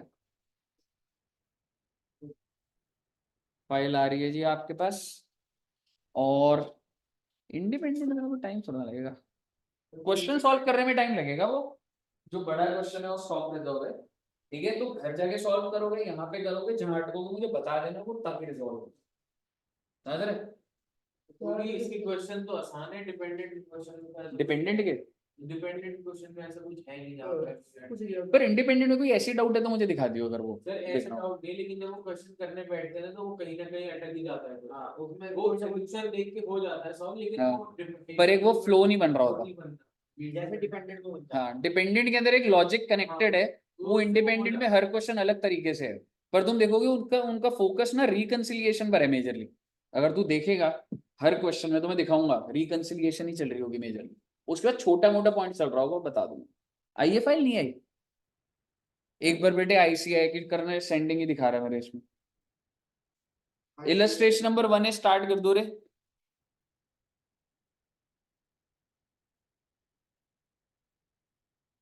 सेंडिंग ही आ रहा है मेरे इसमें। आईसीआई को भेज दिया डायरेक्ट। बहुत हैवी फाइल है।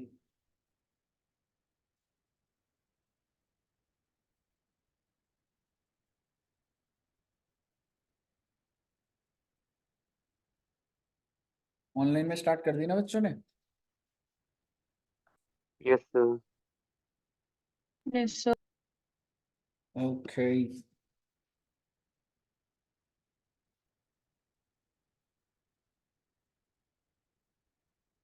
सान्या जी कल ना 11:30 कंसोलिडेशन होगी, भूलना जाना। Okay, sir. चैप्टर को की नहीं, वो चैप्टर चल रहा है तो। और कल सर 12:30 से करोगे ना हाँ, अकाउंट? 12:30 से 2 है, हाँ 12:30 से 2। तो नहीं तो पास कर दिया। हाँ आपने भी भेज दिया। वो तो सेंडिंग में ही थी यार, अब पहुंच जाएगी जब। हाँ कंसोलिडेशन कितना रहता है? हाँ, तो पेज पर कंसोलिडेशन कितना आ जाओ, 2-3 क्लास आ जाओ, थोड़ा सा फ्लो बन जाएगा, फिर अलग बैठ जाऊंगा एक क्लास के लिए, बस आ जाएगा। ठीक है। सेम ही है यार, ओल्ड इज गोल्ड। बोल ही सकते हैं आप। सर ये क्वेश्चन करना है? नहीं, आप चेक करिए आपकी इंग्लिश ठीक है, बस रीड करना है बस आपको। आकाश यार दिखता है यार। सर करना मैंने है? कर लिया है, मतलब सारे सर कर लिए हैं फाइल शेयर ऑलमोस्ट। करना। सारे कर लिए, वेरी गुड।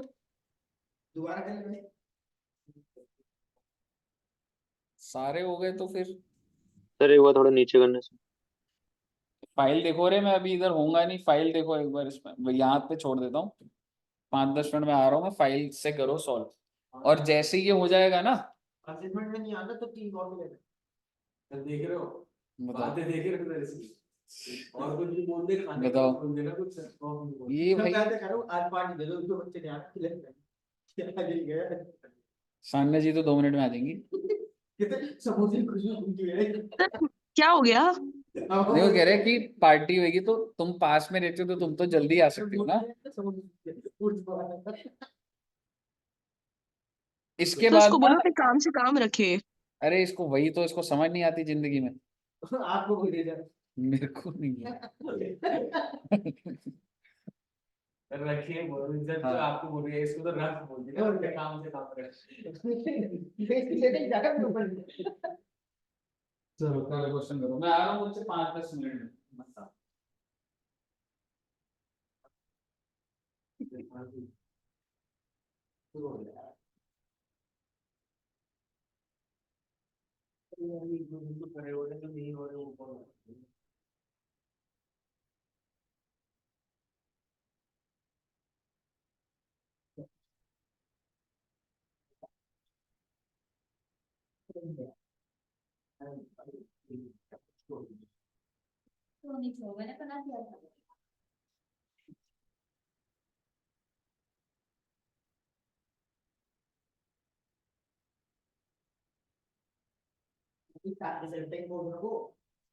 अभी स्टॉक डेटर अकाउंट वो जो बनाना है, जो सबसे पहले वाला अकाउंट मैंने बनाया था वो सारे।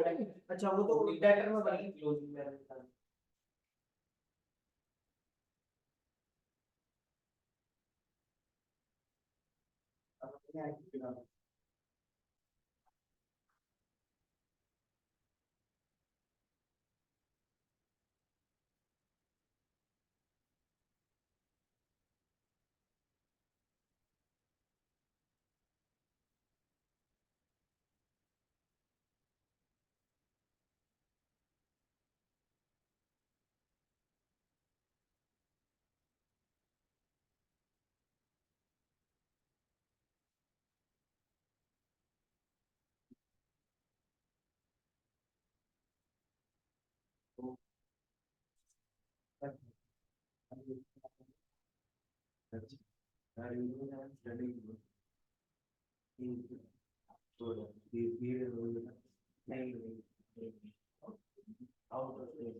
हाँ ठीक है, मैं तेरे को कॉल करूँगा। कह रहा हूँ कॉल कर दूंगा तेरे को, देख लियो तब कहाँ तो होगा, फिर तब तक तो आ ही जाएगा, तू 5 बजे तक तो।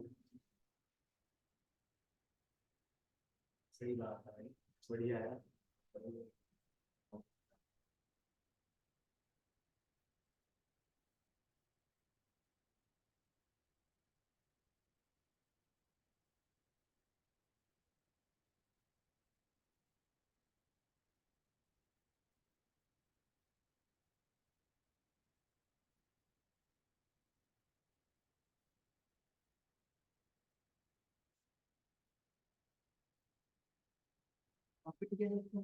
मतलब छोटे एक एलजी सी की लिखी क्या कहना कि ट्रांसफर हेड ऑफिस को पीटी कैसे एक्सपेंसिव किसने बैठ करेंगे ट्रांसफर फ्रॉम हेड ऑफिस में दिए पैसा छोटे कैसे। हां head office cash transfer to cash.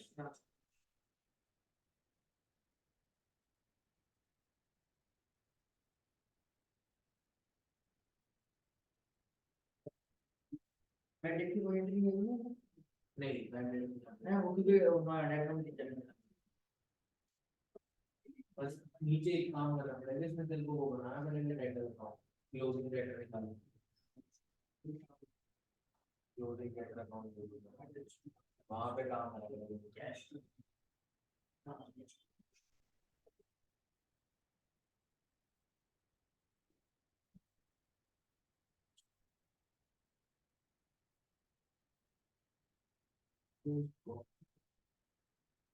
कुछ जो नॉलेज एक बार हेड ऑफिस को फॉलो करो, हेड ऑफिस को रेमिटेंस टू ब्रांच ने हेड ऑफिस को दिया, लेकिन हेड ऑफिस ने अपने किसी भी उसकी कोई एंट्री नहीं डाली है, क्योंकि हेड ऑफिस के पास तो आया नहीं था, तो हेड ऑफिस ने कुछ नहीं डाला। तो कैश इन ट्रांजैक्शन मिल जाए, कैश इन ट्रांजिट तो तब बनता है जब हेड ऑफिस में देगा और ब्रांच को ना देगा, तो फिर ब्रांच ये दोनों केस में चलता है। नहीं तू बुक्स तो हेड ऑफिस की बना रहे हैं, एक बार सॉल्यूशन देखता हूँ, फिर भी मेरे हिसाब से हम books head cash in office transaction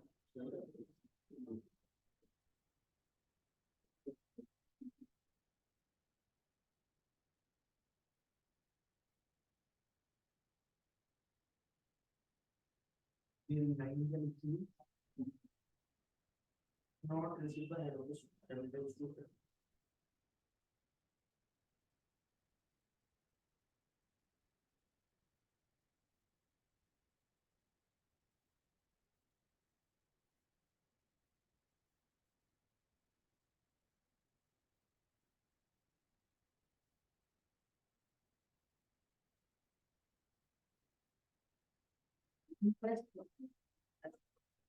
interest वो पेटी कैश एक्सपेंस अकाउंट में बना सकते हैं।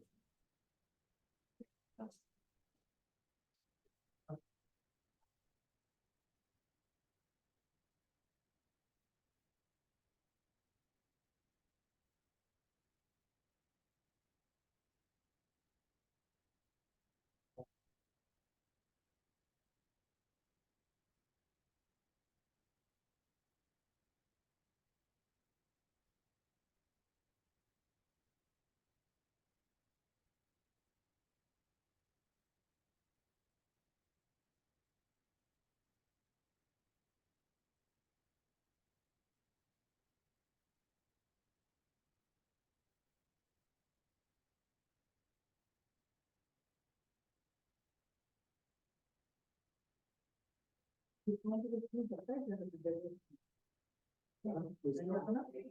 टू डेटर तो डेटर अकाउंट में आएगा, डिस्काउंट टू कस्टमर देकर तो वो डेटर अकाउंट में आएगा, डेटर अकाउंट में क्या है आएगा नहीं आएगा, आएगा वो सीड की वो कम हो जाएगी ना, एसेट कम हो जाएगा।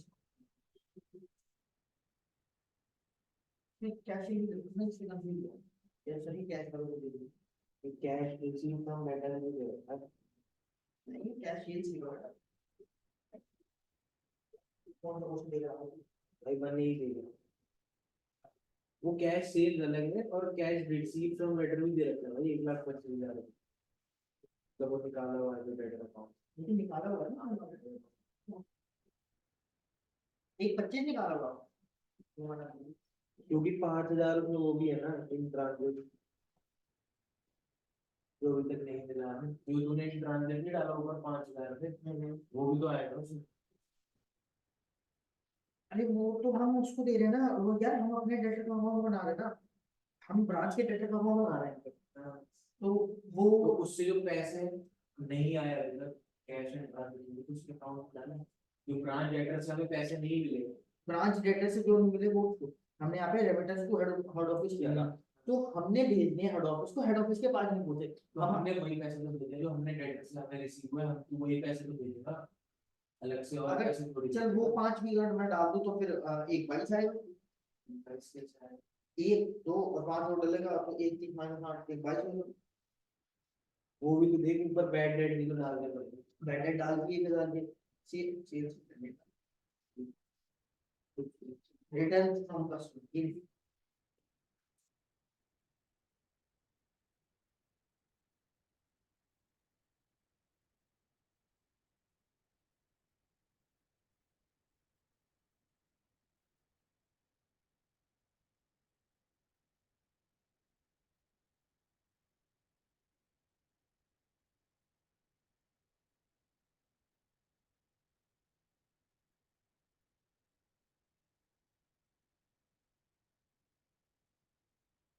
इसमें फिर रोल बनाना पड़ेगा, कैश अकाउंट बनाना उसके बाद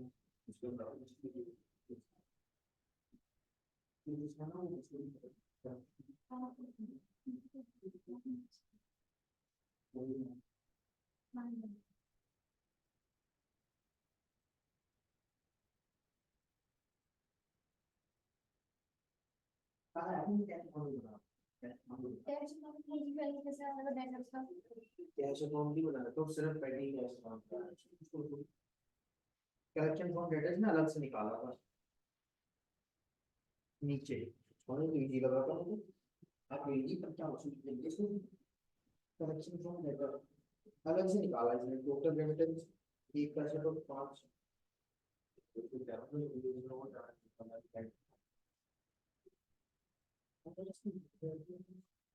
देख 165 तो वैसे भी टोटल डेटा 5 और 5 वो हुई थी जो अभी ट्रांसलेट थे तो टोटल वही 170 जिसमें से कैश सेल हो गई तेरी 45 तो बचा रिसीव फ्रॉम डेटर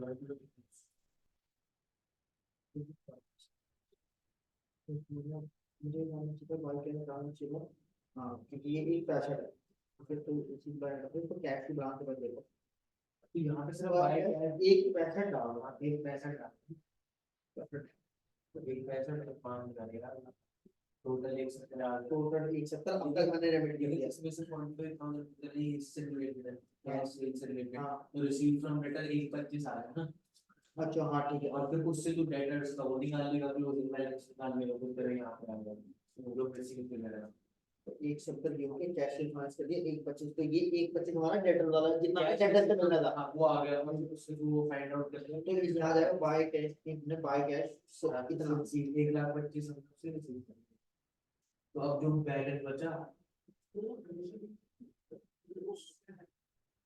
चौबीस हो रहा यहाँ भी इधर को वसूली चाहिए इधर बाय बैलेंस दिया है 25 डेटर्स का अभी किया कितनी सेल आ गया है ना जो और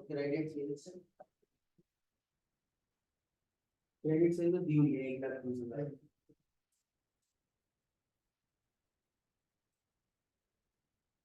क्रेडिट सेल्स की कार्ड तू सेल की लिख के डालो डेटर वाला तू सेल डेटर सेल्स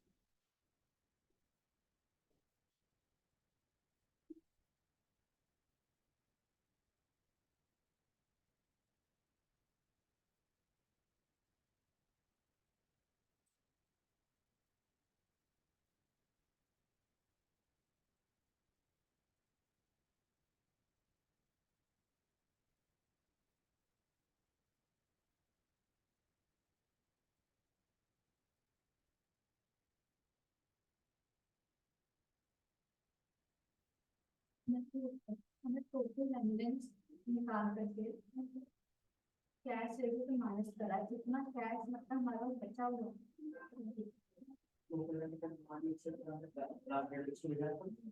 इसमें से कैश रेट में उसमें तो मैं अलग से कैश को जो बची हुई है वो डेटा से निकाल के अच्छा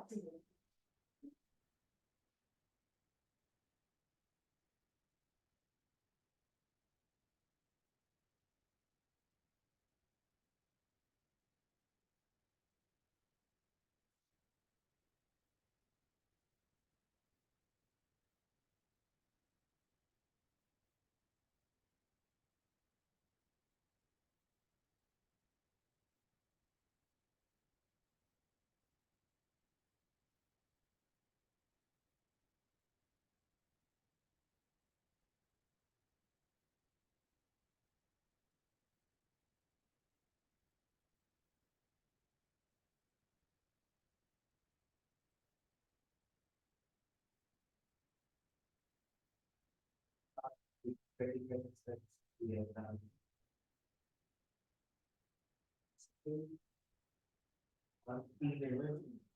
ओपनिंग बैलेंस फिर हेड ऑफिस में भेजा 4,000 दिन क्रेडिट से उसमें ये डेबिट साइड में तो वो तो निकाला ये वाली क्यों डाला इसमें एक तो मुझे समझ में नहीं पैटी की बना रही इसको देखो वो पहले तो वो क्वेश्चन को हाँ वो फिर सबसे ऊपर था, पहले तो तुमको बैलेंस दिया हुआ है 2000 से, ठीक है, फिर वो कह रहा है कि हेड ऑफिस को 4000 के भेजिए। ये इंटरेस्ट और पेटी सेम ही है क्या? हाँ इंटरेस्ट मतलब पेटी कैश तीनों दो बार लिखा हुआ है यहाँ पे। ये क्या है, पेटी कैसे कर रहे हैं? एक्सपेंस बोल रहा है। और फिर उसने कैश अकाउंट में ये वाली शेयर्स की नहीं कौन सी कैश तो आएगी यार। ये पेटी कैश अकाउंट है भाई, ये पेटी कैश एक्सपेंसेस के लिए हम बनाते कुछ नहीं। और इसका आपको देखा दूसरा हाँ वो 2000 ओपन दे रखा है, 4000 हेड ऑफिस से और रिसीव हुआ। ठीक है,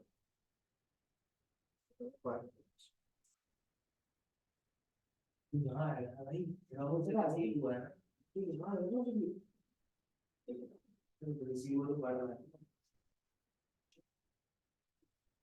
और भी जाएगा कुछ 4 नंबर कुछ ये कर दिए। हाँ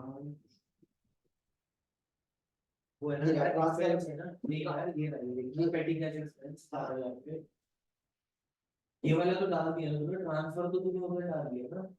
ठीक है वो समझ गया। चलिए कौन वाले में करना है पेटी कैसे। एक बार ना एक्सपेंस इधर अच्छा ठीक है कम हुई ये एक्सपेंस है कम तो पाए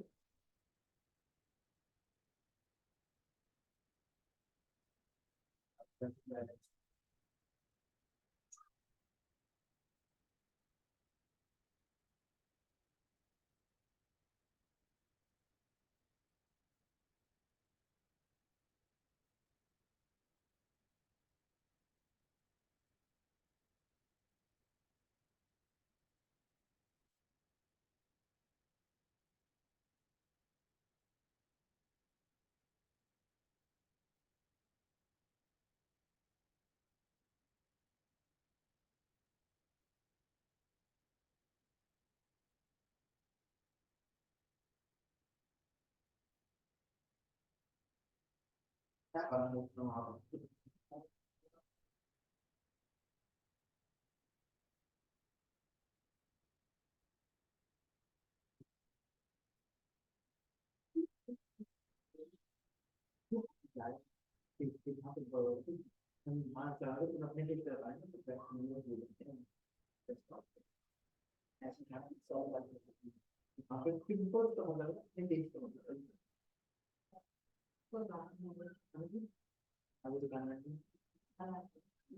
पीछे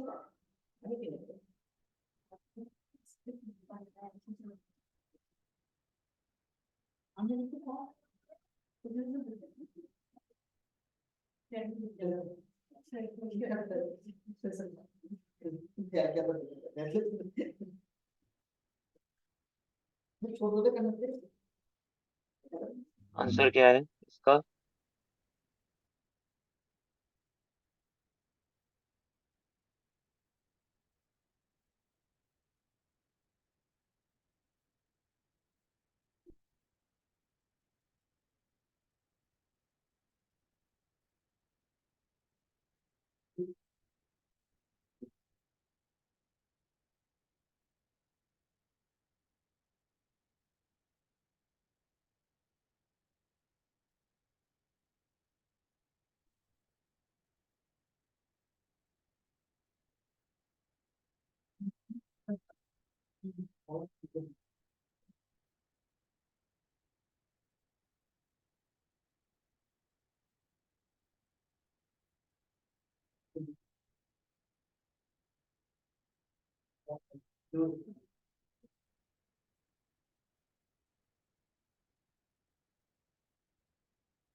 गए यार। हो गया क्वेश्चन बच्चों का? सारे जो जो निकालने जो सर क्या कितना कह आ रहे रहा हैं? है? डाउट हाँ क्या कह रहे हैं? ऑनलाइन सर, मीटिंग कह रहे हैं? डाउट है सर। हाँ जी बताइए। सर ये जो पॉइंट था ना कैश वाला डेटर्स में जो उसका हाँ अकाउंट जी लेजर बना हुआ है, हाँ जी। सर उस कैश का अमाउंट 1,25,000 कहाँ से आया वो बता दो। और टोटल जो कलेक्शन है ना, चलो एक मिनट ये मेरा क्वेश्चन है एक बार। सर आंसर कितना आ रहा है वो अपना? प्रॉफिट तो आ रहा है 15,000 आ रहा है। तो मैं एक बार वो बताता हूँ आपको। एक बात बताओ, डेटर के लेजर में तुम्हारा वो आ गया 1,25,000 आ गया डेटर के लेजर में। यस सर वही सर। पूछ रही हूँ।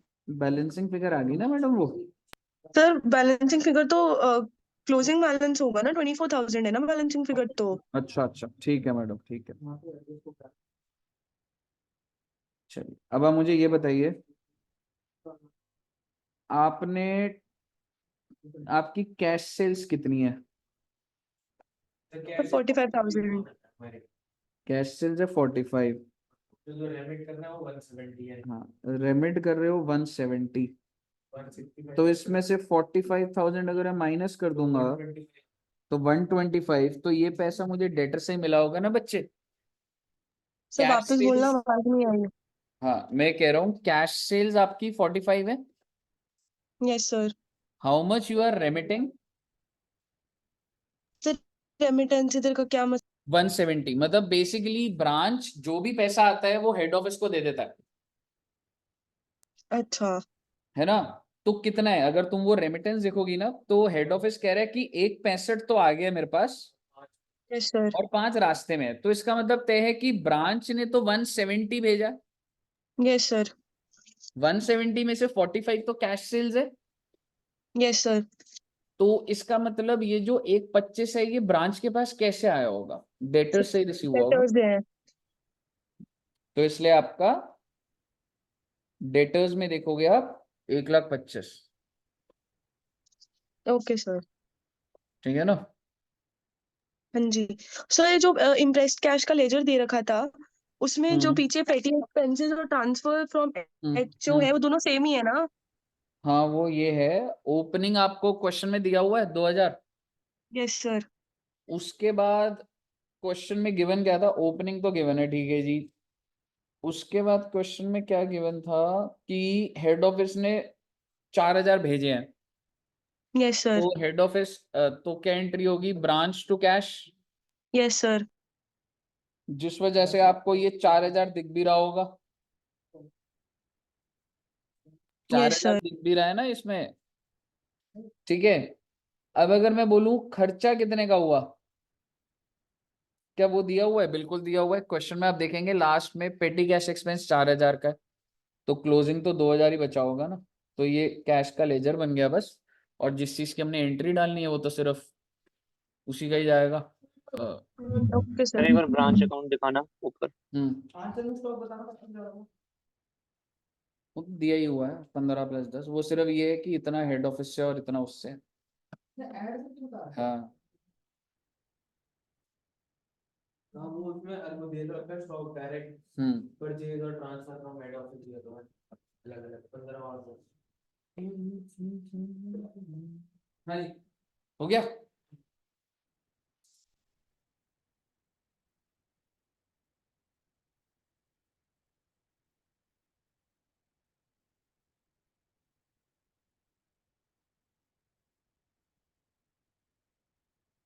इसी क्वेश्चन को अगर हमने करना हो, अभी तो हमने सिर्फ डेटर मेथड करा है ना,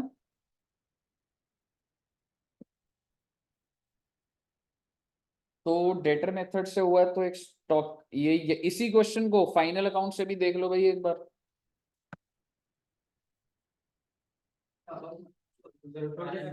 डेटा जो है तेरे पास ओपनिंग स्टॉक है, ओपनिंग और ट्रेडिंग की तरह डाल दे। ये देखना फाइनल क्वेश्चन दिमाग में है ना, ओपनिंग स्टॉक कितना है 40,000, तेरे पास स्टॉक कितने का आया था 60,000 का आया था ना। परचेज कितने की करी थी तूने, जो सेल्स है। अब की बार ये रेमिटेंस थोड़ा ना आएगा, कैश सेल दे रखा है तेरे को, क्रेडिट सेल दे रखा है, रिटर्न्स क्लोजिंग स्टॉक, तेरा सारा डेटा तेरे को बस ट्रेडिंग पीएनएल में डालना है। समझ रहे हो? हाँ बैलेंस शीट नहीं, बस आपको प्रॉफिट निकालना है और आप देखोगे कि आपका प्रॉफिट कितना आ जाएगा 15,000, जो पहले मेथड से आया था। आंसर ही होता है इन लोगों हाँ आंसर है ये, क्वेश्चन वही है। और वाले केसेस में ट्रेडिंग रेमिटेंस नहीं आएगा? हाँ जी सर रेमिटेंसेस नहीं आएंगे यहाँ पे? नहीं आएगा मैडम, नॉर्मल ट्रेडिंग पीएनएल बनाएंगे आप, ठीक है। बना लो एक बार इसको।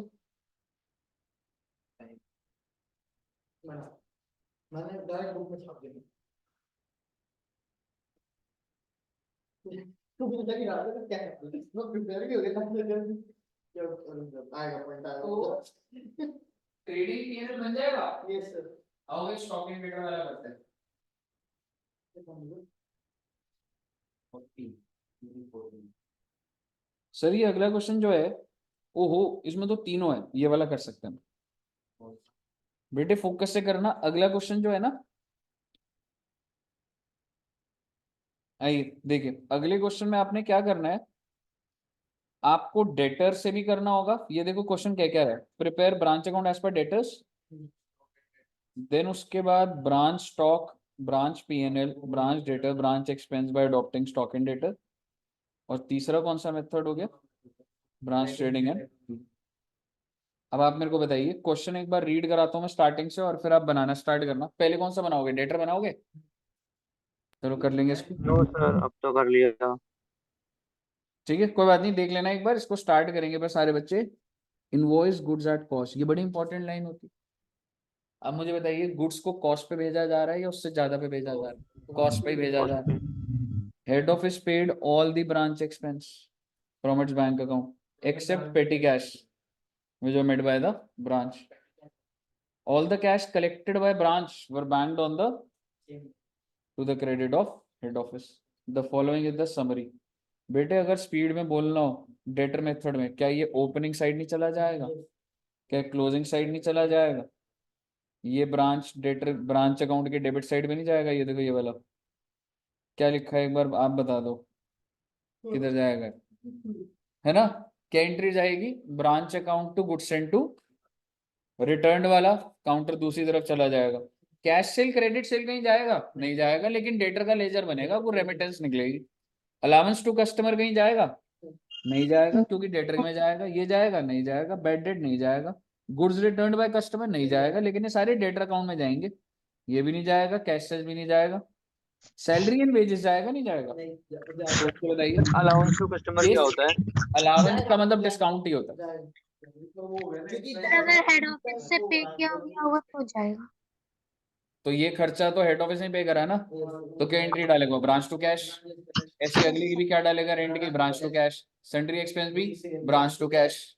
अगला क्या है, ये कैश रिसीव, ये फ्रॉम सन्डी डेटर्स है, तो डेटर के लेजर में जाएगा ये।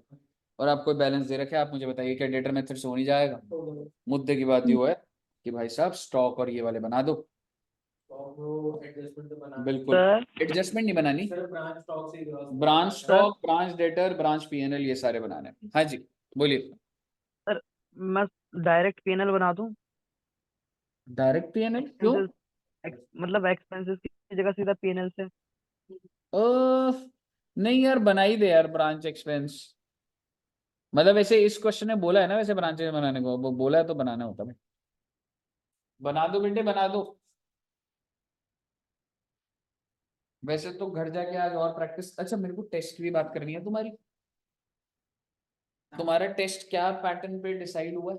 कुछ डिसाइड हो गया दुष्यंत सर का? दुष्यंत सर का होगा, दुष्यंत सर का 20 दुष्यंत तारीख को है, अदर लॉ का अदर लॉ का, और उनका एक के आसपास है होगा। Company law. कंफर्म नहीं होगा इस अभी एक को हाँ फुल कोर्स। फुल कंपनी कोई नहीं है, सिर्फ सिर्फ कंपनी। 60 नंबर को 40 नंबर ऐसे डिवाइड करा है।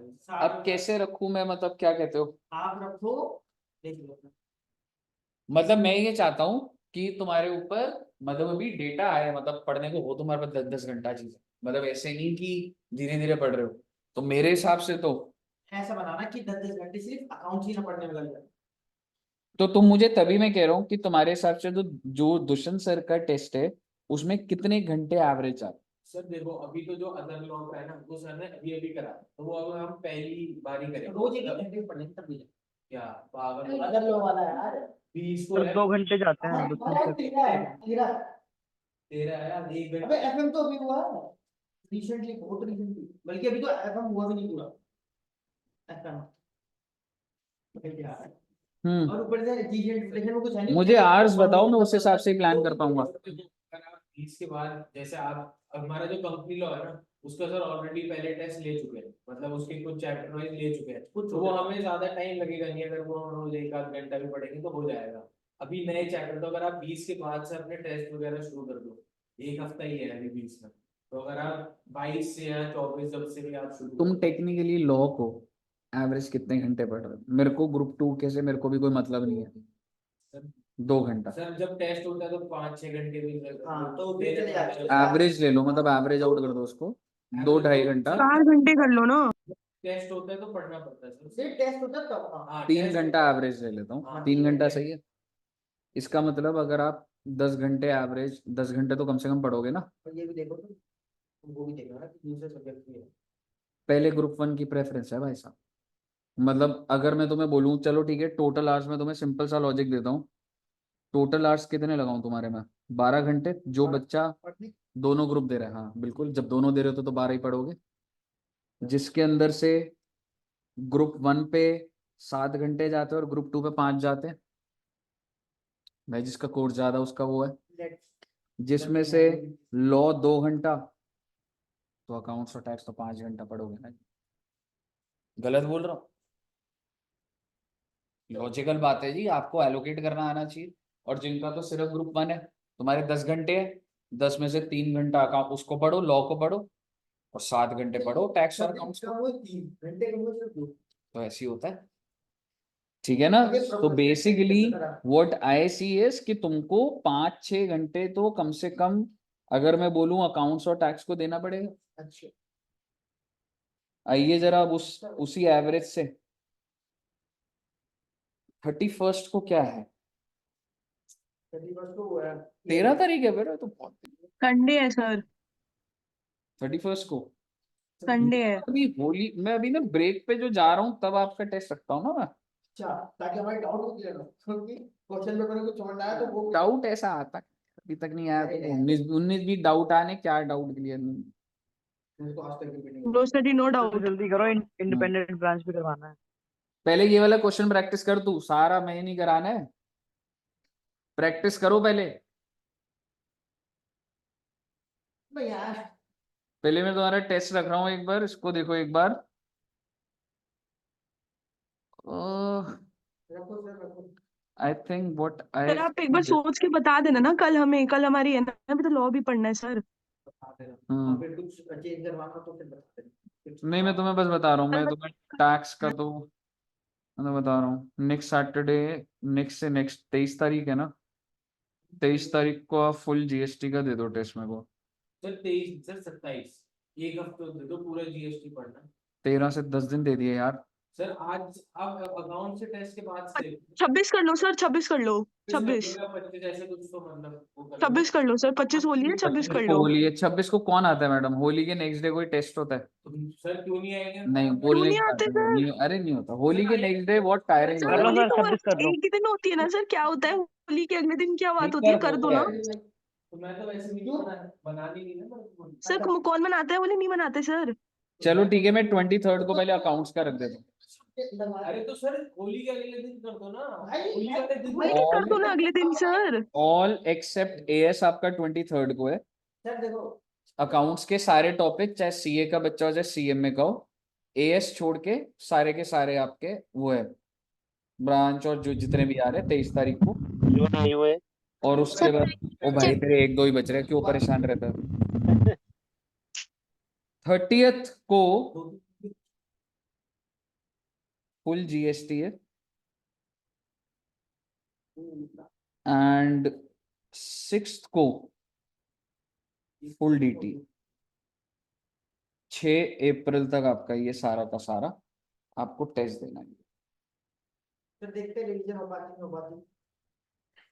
नहीं, अब तो टाइम आ चुका है, अगर अभी मतलब इसके बाद तो गाड़ी छूट चुकी है, अप्रैल के बाद तो मतलब समझ रहे हो, ठीक है एक्सटेंड हो रहा है वो तो ठीक है, पर इसके आगे तो मतलब पूरा रेडी होना चाहिए टेक्निकली, समझ रहे हो। मतलब अब तक तुम्हारे पास एक प्लान होना चाहिए कि अब तुम डीटी, इसका मतलब ये नहीं है कि तुम डीटी को 6 दिन ही देखोगे, तुम्हारे पास एक चार्ट के अंदर होना चाहिए कि थोड़ा थोड़ा डीटी मैंने अभी देख लिया, जीएसटी चला रहा हूँ। वो बाद में भूल जाते हैं तो टेस्ट के समय पूरा ही पढ़ना पड़ता है। अगर डीटी या जीएसटी पहले पढ़ेंगे तो टेस्ट के समय तो भूल ही जाएंगे ना। अब तक हो जाएगा। सर डीटी तो पहले पढ़ना ही पड़ेगा ना, डीटी छोड़ देंगे तो कैसे चलेगा, दिक्कत ही तो वही है। मोटा मोटी बोल याद रहेंगे, लेकिन आप फिर वहां की सेक्शन भी दो, ये भी दो, तो सर देखो जो आप टाइम दे रहे हो 30 से 6 का, इस बीच में हम पूरा डीटी पढ़ेंगे सिर्फ एग्जैक्टली पूरा। तो सिर्फ पूरा डीटी ही पढ़वाएंगे। क्योंकि एक दिन तो उसमें पीजीबीटी में लगेगा पूरा करने में, एक दिन कैपिटल गेन में लगेगा पूरा करने में, वो तो हेड इतने बड़े बड़े।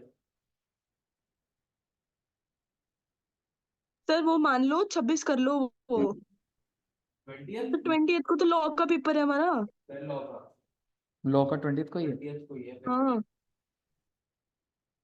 सर वो ठीक तो है, उधर ऊपर की डेट तो ठीक है, और सर 23rd कर लो। 26 कर दो अगर करना है आपने तो। बाकी नीचे का 6 आपने ठीक तो लिखा था, 6 दिन में हो जाएगा हो जाएगा 6 दिन में। Direct tax.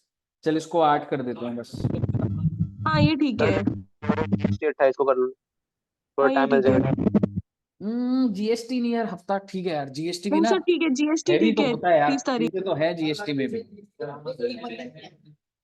है ना, मतलब चीजें काफी है। वीडियोस अपलोड कर दो कौन सी? रिकॉर्ड्स की करके नहीं दे रहे मेरे को मिल नहीं रही यार वो वीडियो, देखता हूँ, पर मैंने रिकॉर्ड करी थी मैंने। यार माना कल मैंने काफी कर दी, कल मैंने काफी कर दी है, और अकाउंट्स एंड रिकॉर्ड तो पीछे रह गए, मैं और उसमें देखता हूँ। इसीलिए मैं बहुत शायद भी बोलता हूँ। ठीक है, अकाउंट्स एंड रिकॉर्ड देख ले। ठीक है, इसकी फोटो भेज दे भाई ग्रुप में। देखिए भाई ओह, 23 वाले की मत 30 को फुल प्लस एएस ने डाल दे। सर नहीं, ये तो बहुत अरे है सर कैसी बातें कर रहे हो? क्या हो गया क्या सर? हो गया? सर 1 to 15 यहाँ पर आ जाएंगे। नहीं नहीं सर, नहीं नहीं नहीं सर बिल्कुल नहीं, कैसी बातें कर रहे हो? टैक्स के साथ किसी चीज को मिक्स मत करो सर। टैक्स ये क्या है? फिर एएस किधर गए? सर ये आप उसके बाद दे रहे हो सर ये बाद में करना, अभी रुक जाओ ये।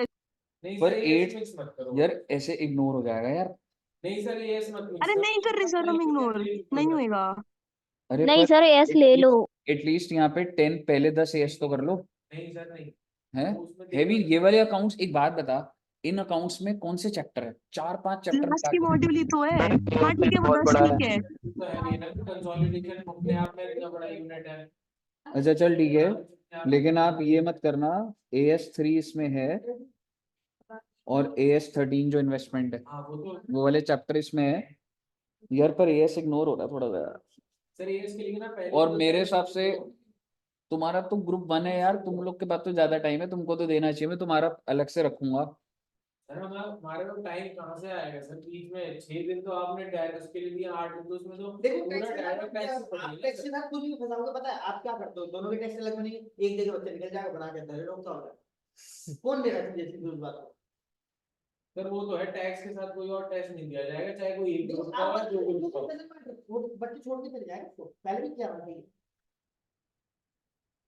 नहीं अब की बार तो मैं कॉल करा दूंगा भाई, अब तो मैं तबाही मचा दूंगा कसम से कह रहा हूँ।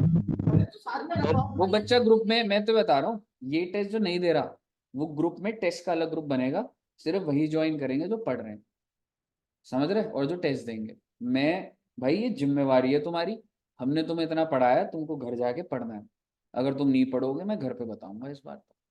अरे हम खुद बता देंगे नहीं सर। इस बार तो मेरे को मैंने सोच लिया।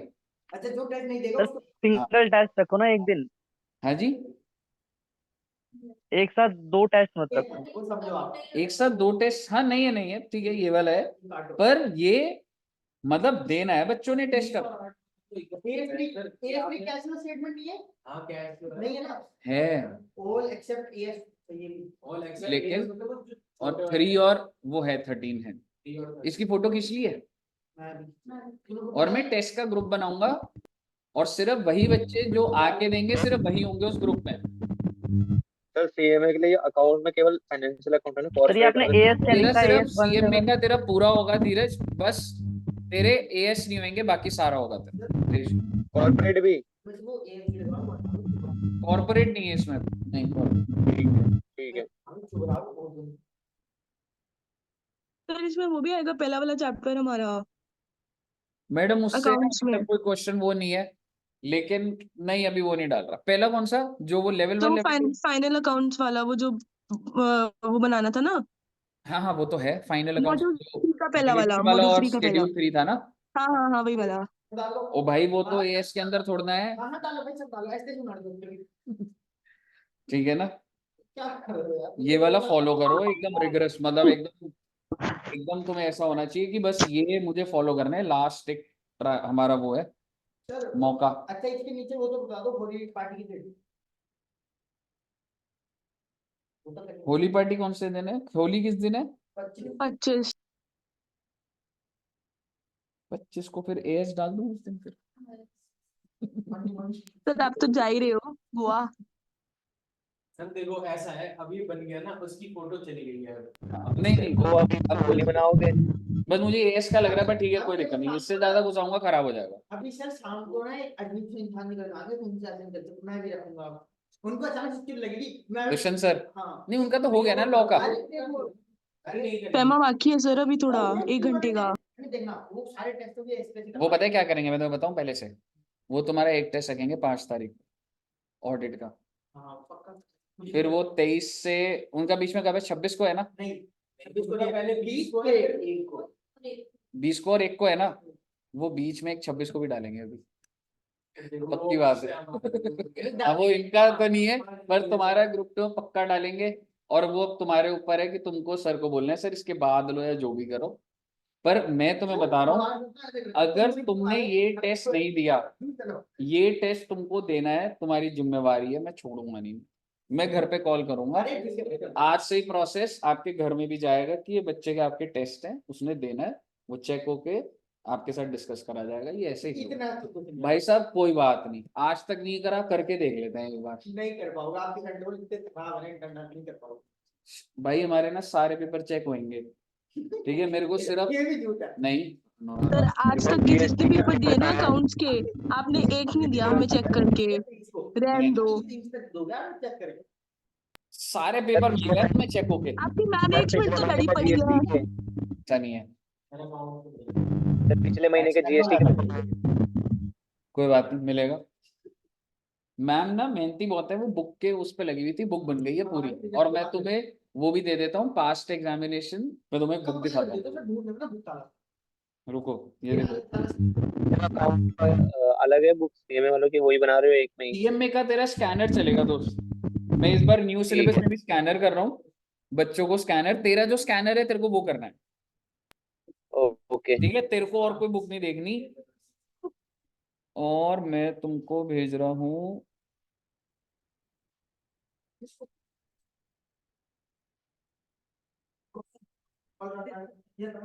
दर्शन सर की क्लास कब है? 4 बजे होगी मैडम। अबे यार वो रील चक्कर 2 फाइल आई है, एक बार जरा फाइल देख लो बस, एक बार फाइल देखोगे, रुको एक बार मैं दिखाता हूँ। तो उसमें सब है ना, उसमें ढूंढना तो नहीं पड़ेगा ना, मैं ये पी वाई क्यू वो पी वाई ऐसी बुक है, अगर वो बुक पूरी सही है आंसू तो निकाल उसमें सारा का सारा है।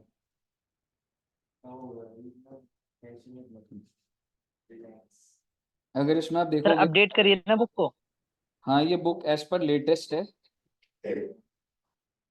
ठीक है, ये देखो इसमें पता है क्या चीज अच्छी है, मैं तो बता रहा हूँ, एमसीक्यू चैप्टर वाइज जो जो आए थे, अरे तुम्हारी स्क्रीन पे नहीं दिख रहा, ठीक है एक बार देखना क्या दिया हुआ है।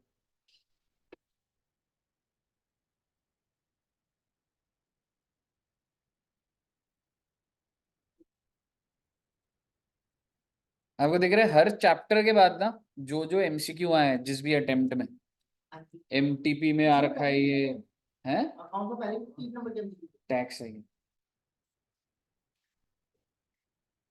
ठीक है, अकाउंट्स की फाइल नहीं है, टैक्स की है, आपको इसमें ये दिखेगा, ठीक है, एंड बिलीव मी ऐसा हो सकता है कि 100 में से 5 क्वेश्चन का आंसर गलत हो, तो जहां तुम अटक जाओ ना उसको मार्क करना है तुमने, हाँ बताना है, ठीक है ना, मैंने रैंडम लेवल पे इफ आई से है, हाँ 1-2 मिनट, ठीक है ना, तो मैंने 10 देखे थे तो 1-2 थी, और वो ना मतलब इट कैन नॉट बी, मैं बोलूं पूरी बुक सही हो सकता है ऐसा इम्पॉसिबल है, पुराने 8 अटेम्प्ट के क्वेश्चन को लेटेस्ट अपडेट करा हुआ है, ठीक है ना, तो वाली चीज है। पर अगर आप देखोगे आ जाओ बस आ जाओ, बच्चों को बुला लिया एक बार, ठीक है, रेजिडेंशियल का क्वेश्चन ये दिख रहा है तुम्हें, अगर तुम्हें याद है ना ये वो जो क्रू मेंबर वाला है, लेकिन आप ये देखोगे टीम प्रेसिडेंट नहीं है, क्रू मेंबर के अंदर वो डिस्चार्ज सर्टिफिकेट वाला जो था, ठीक है, और ये लिखा हुआ है same concept different figure in RTP November 20, तो इन्होंने ये नहीं करा हुआ कि आरटीपी का क्वेश्चन डाल दिया और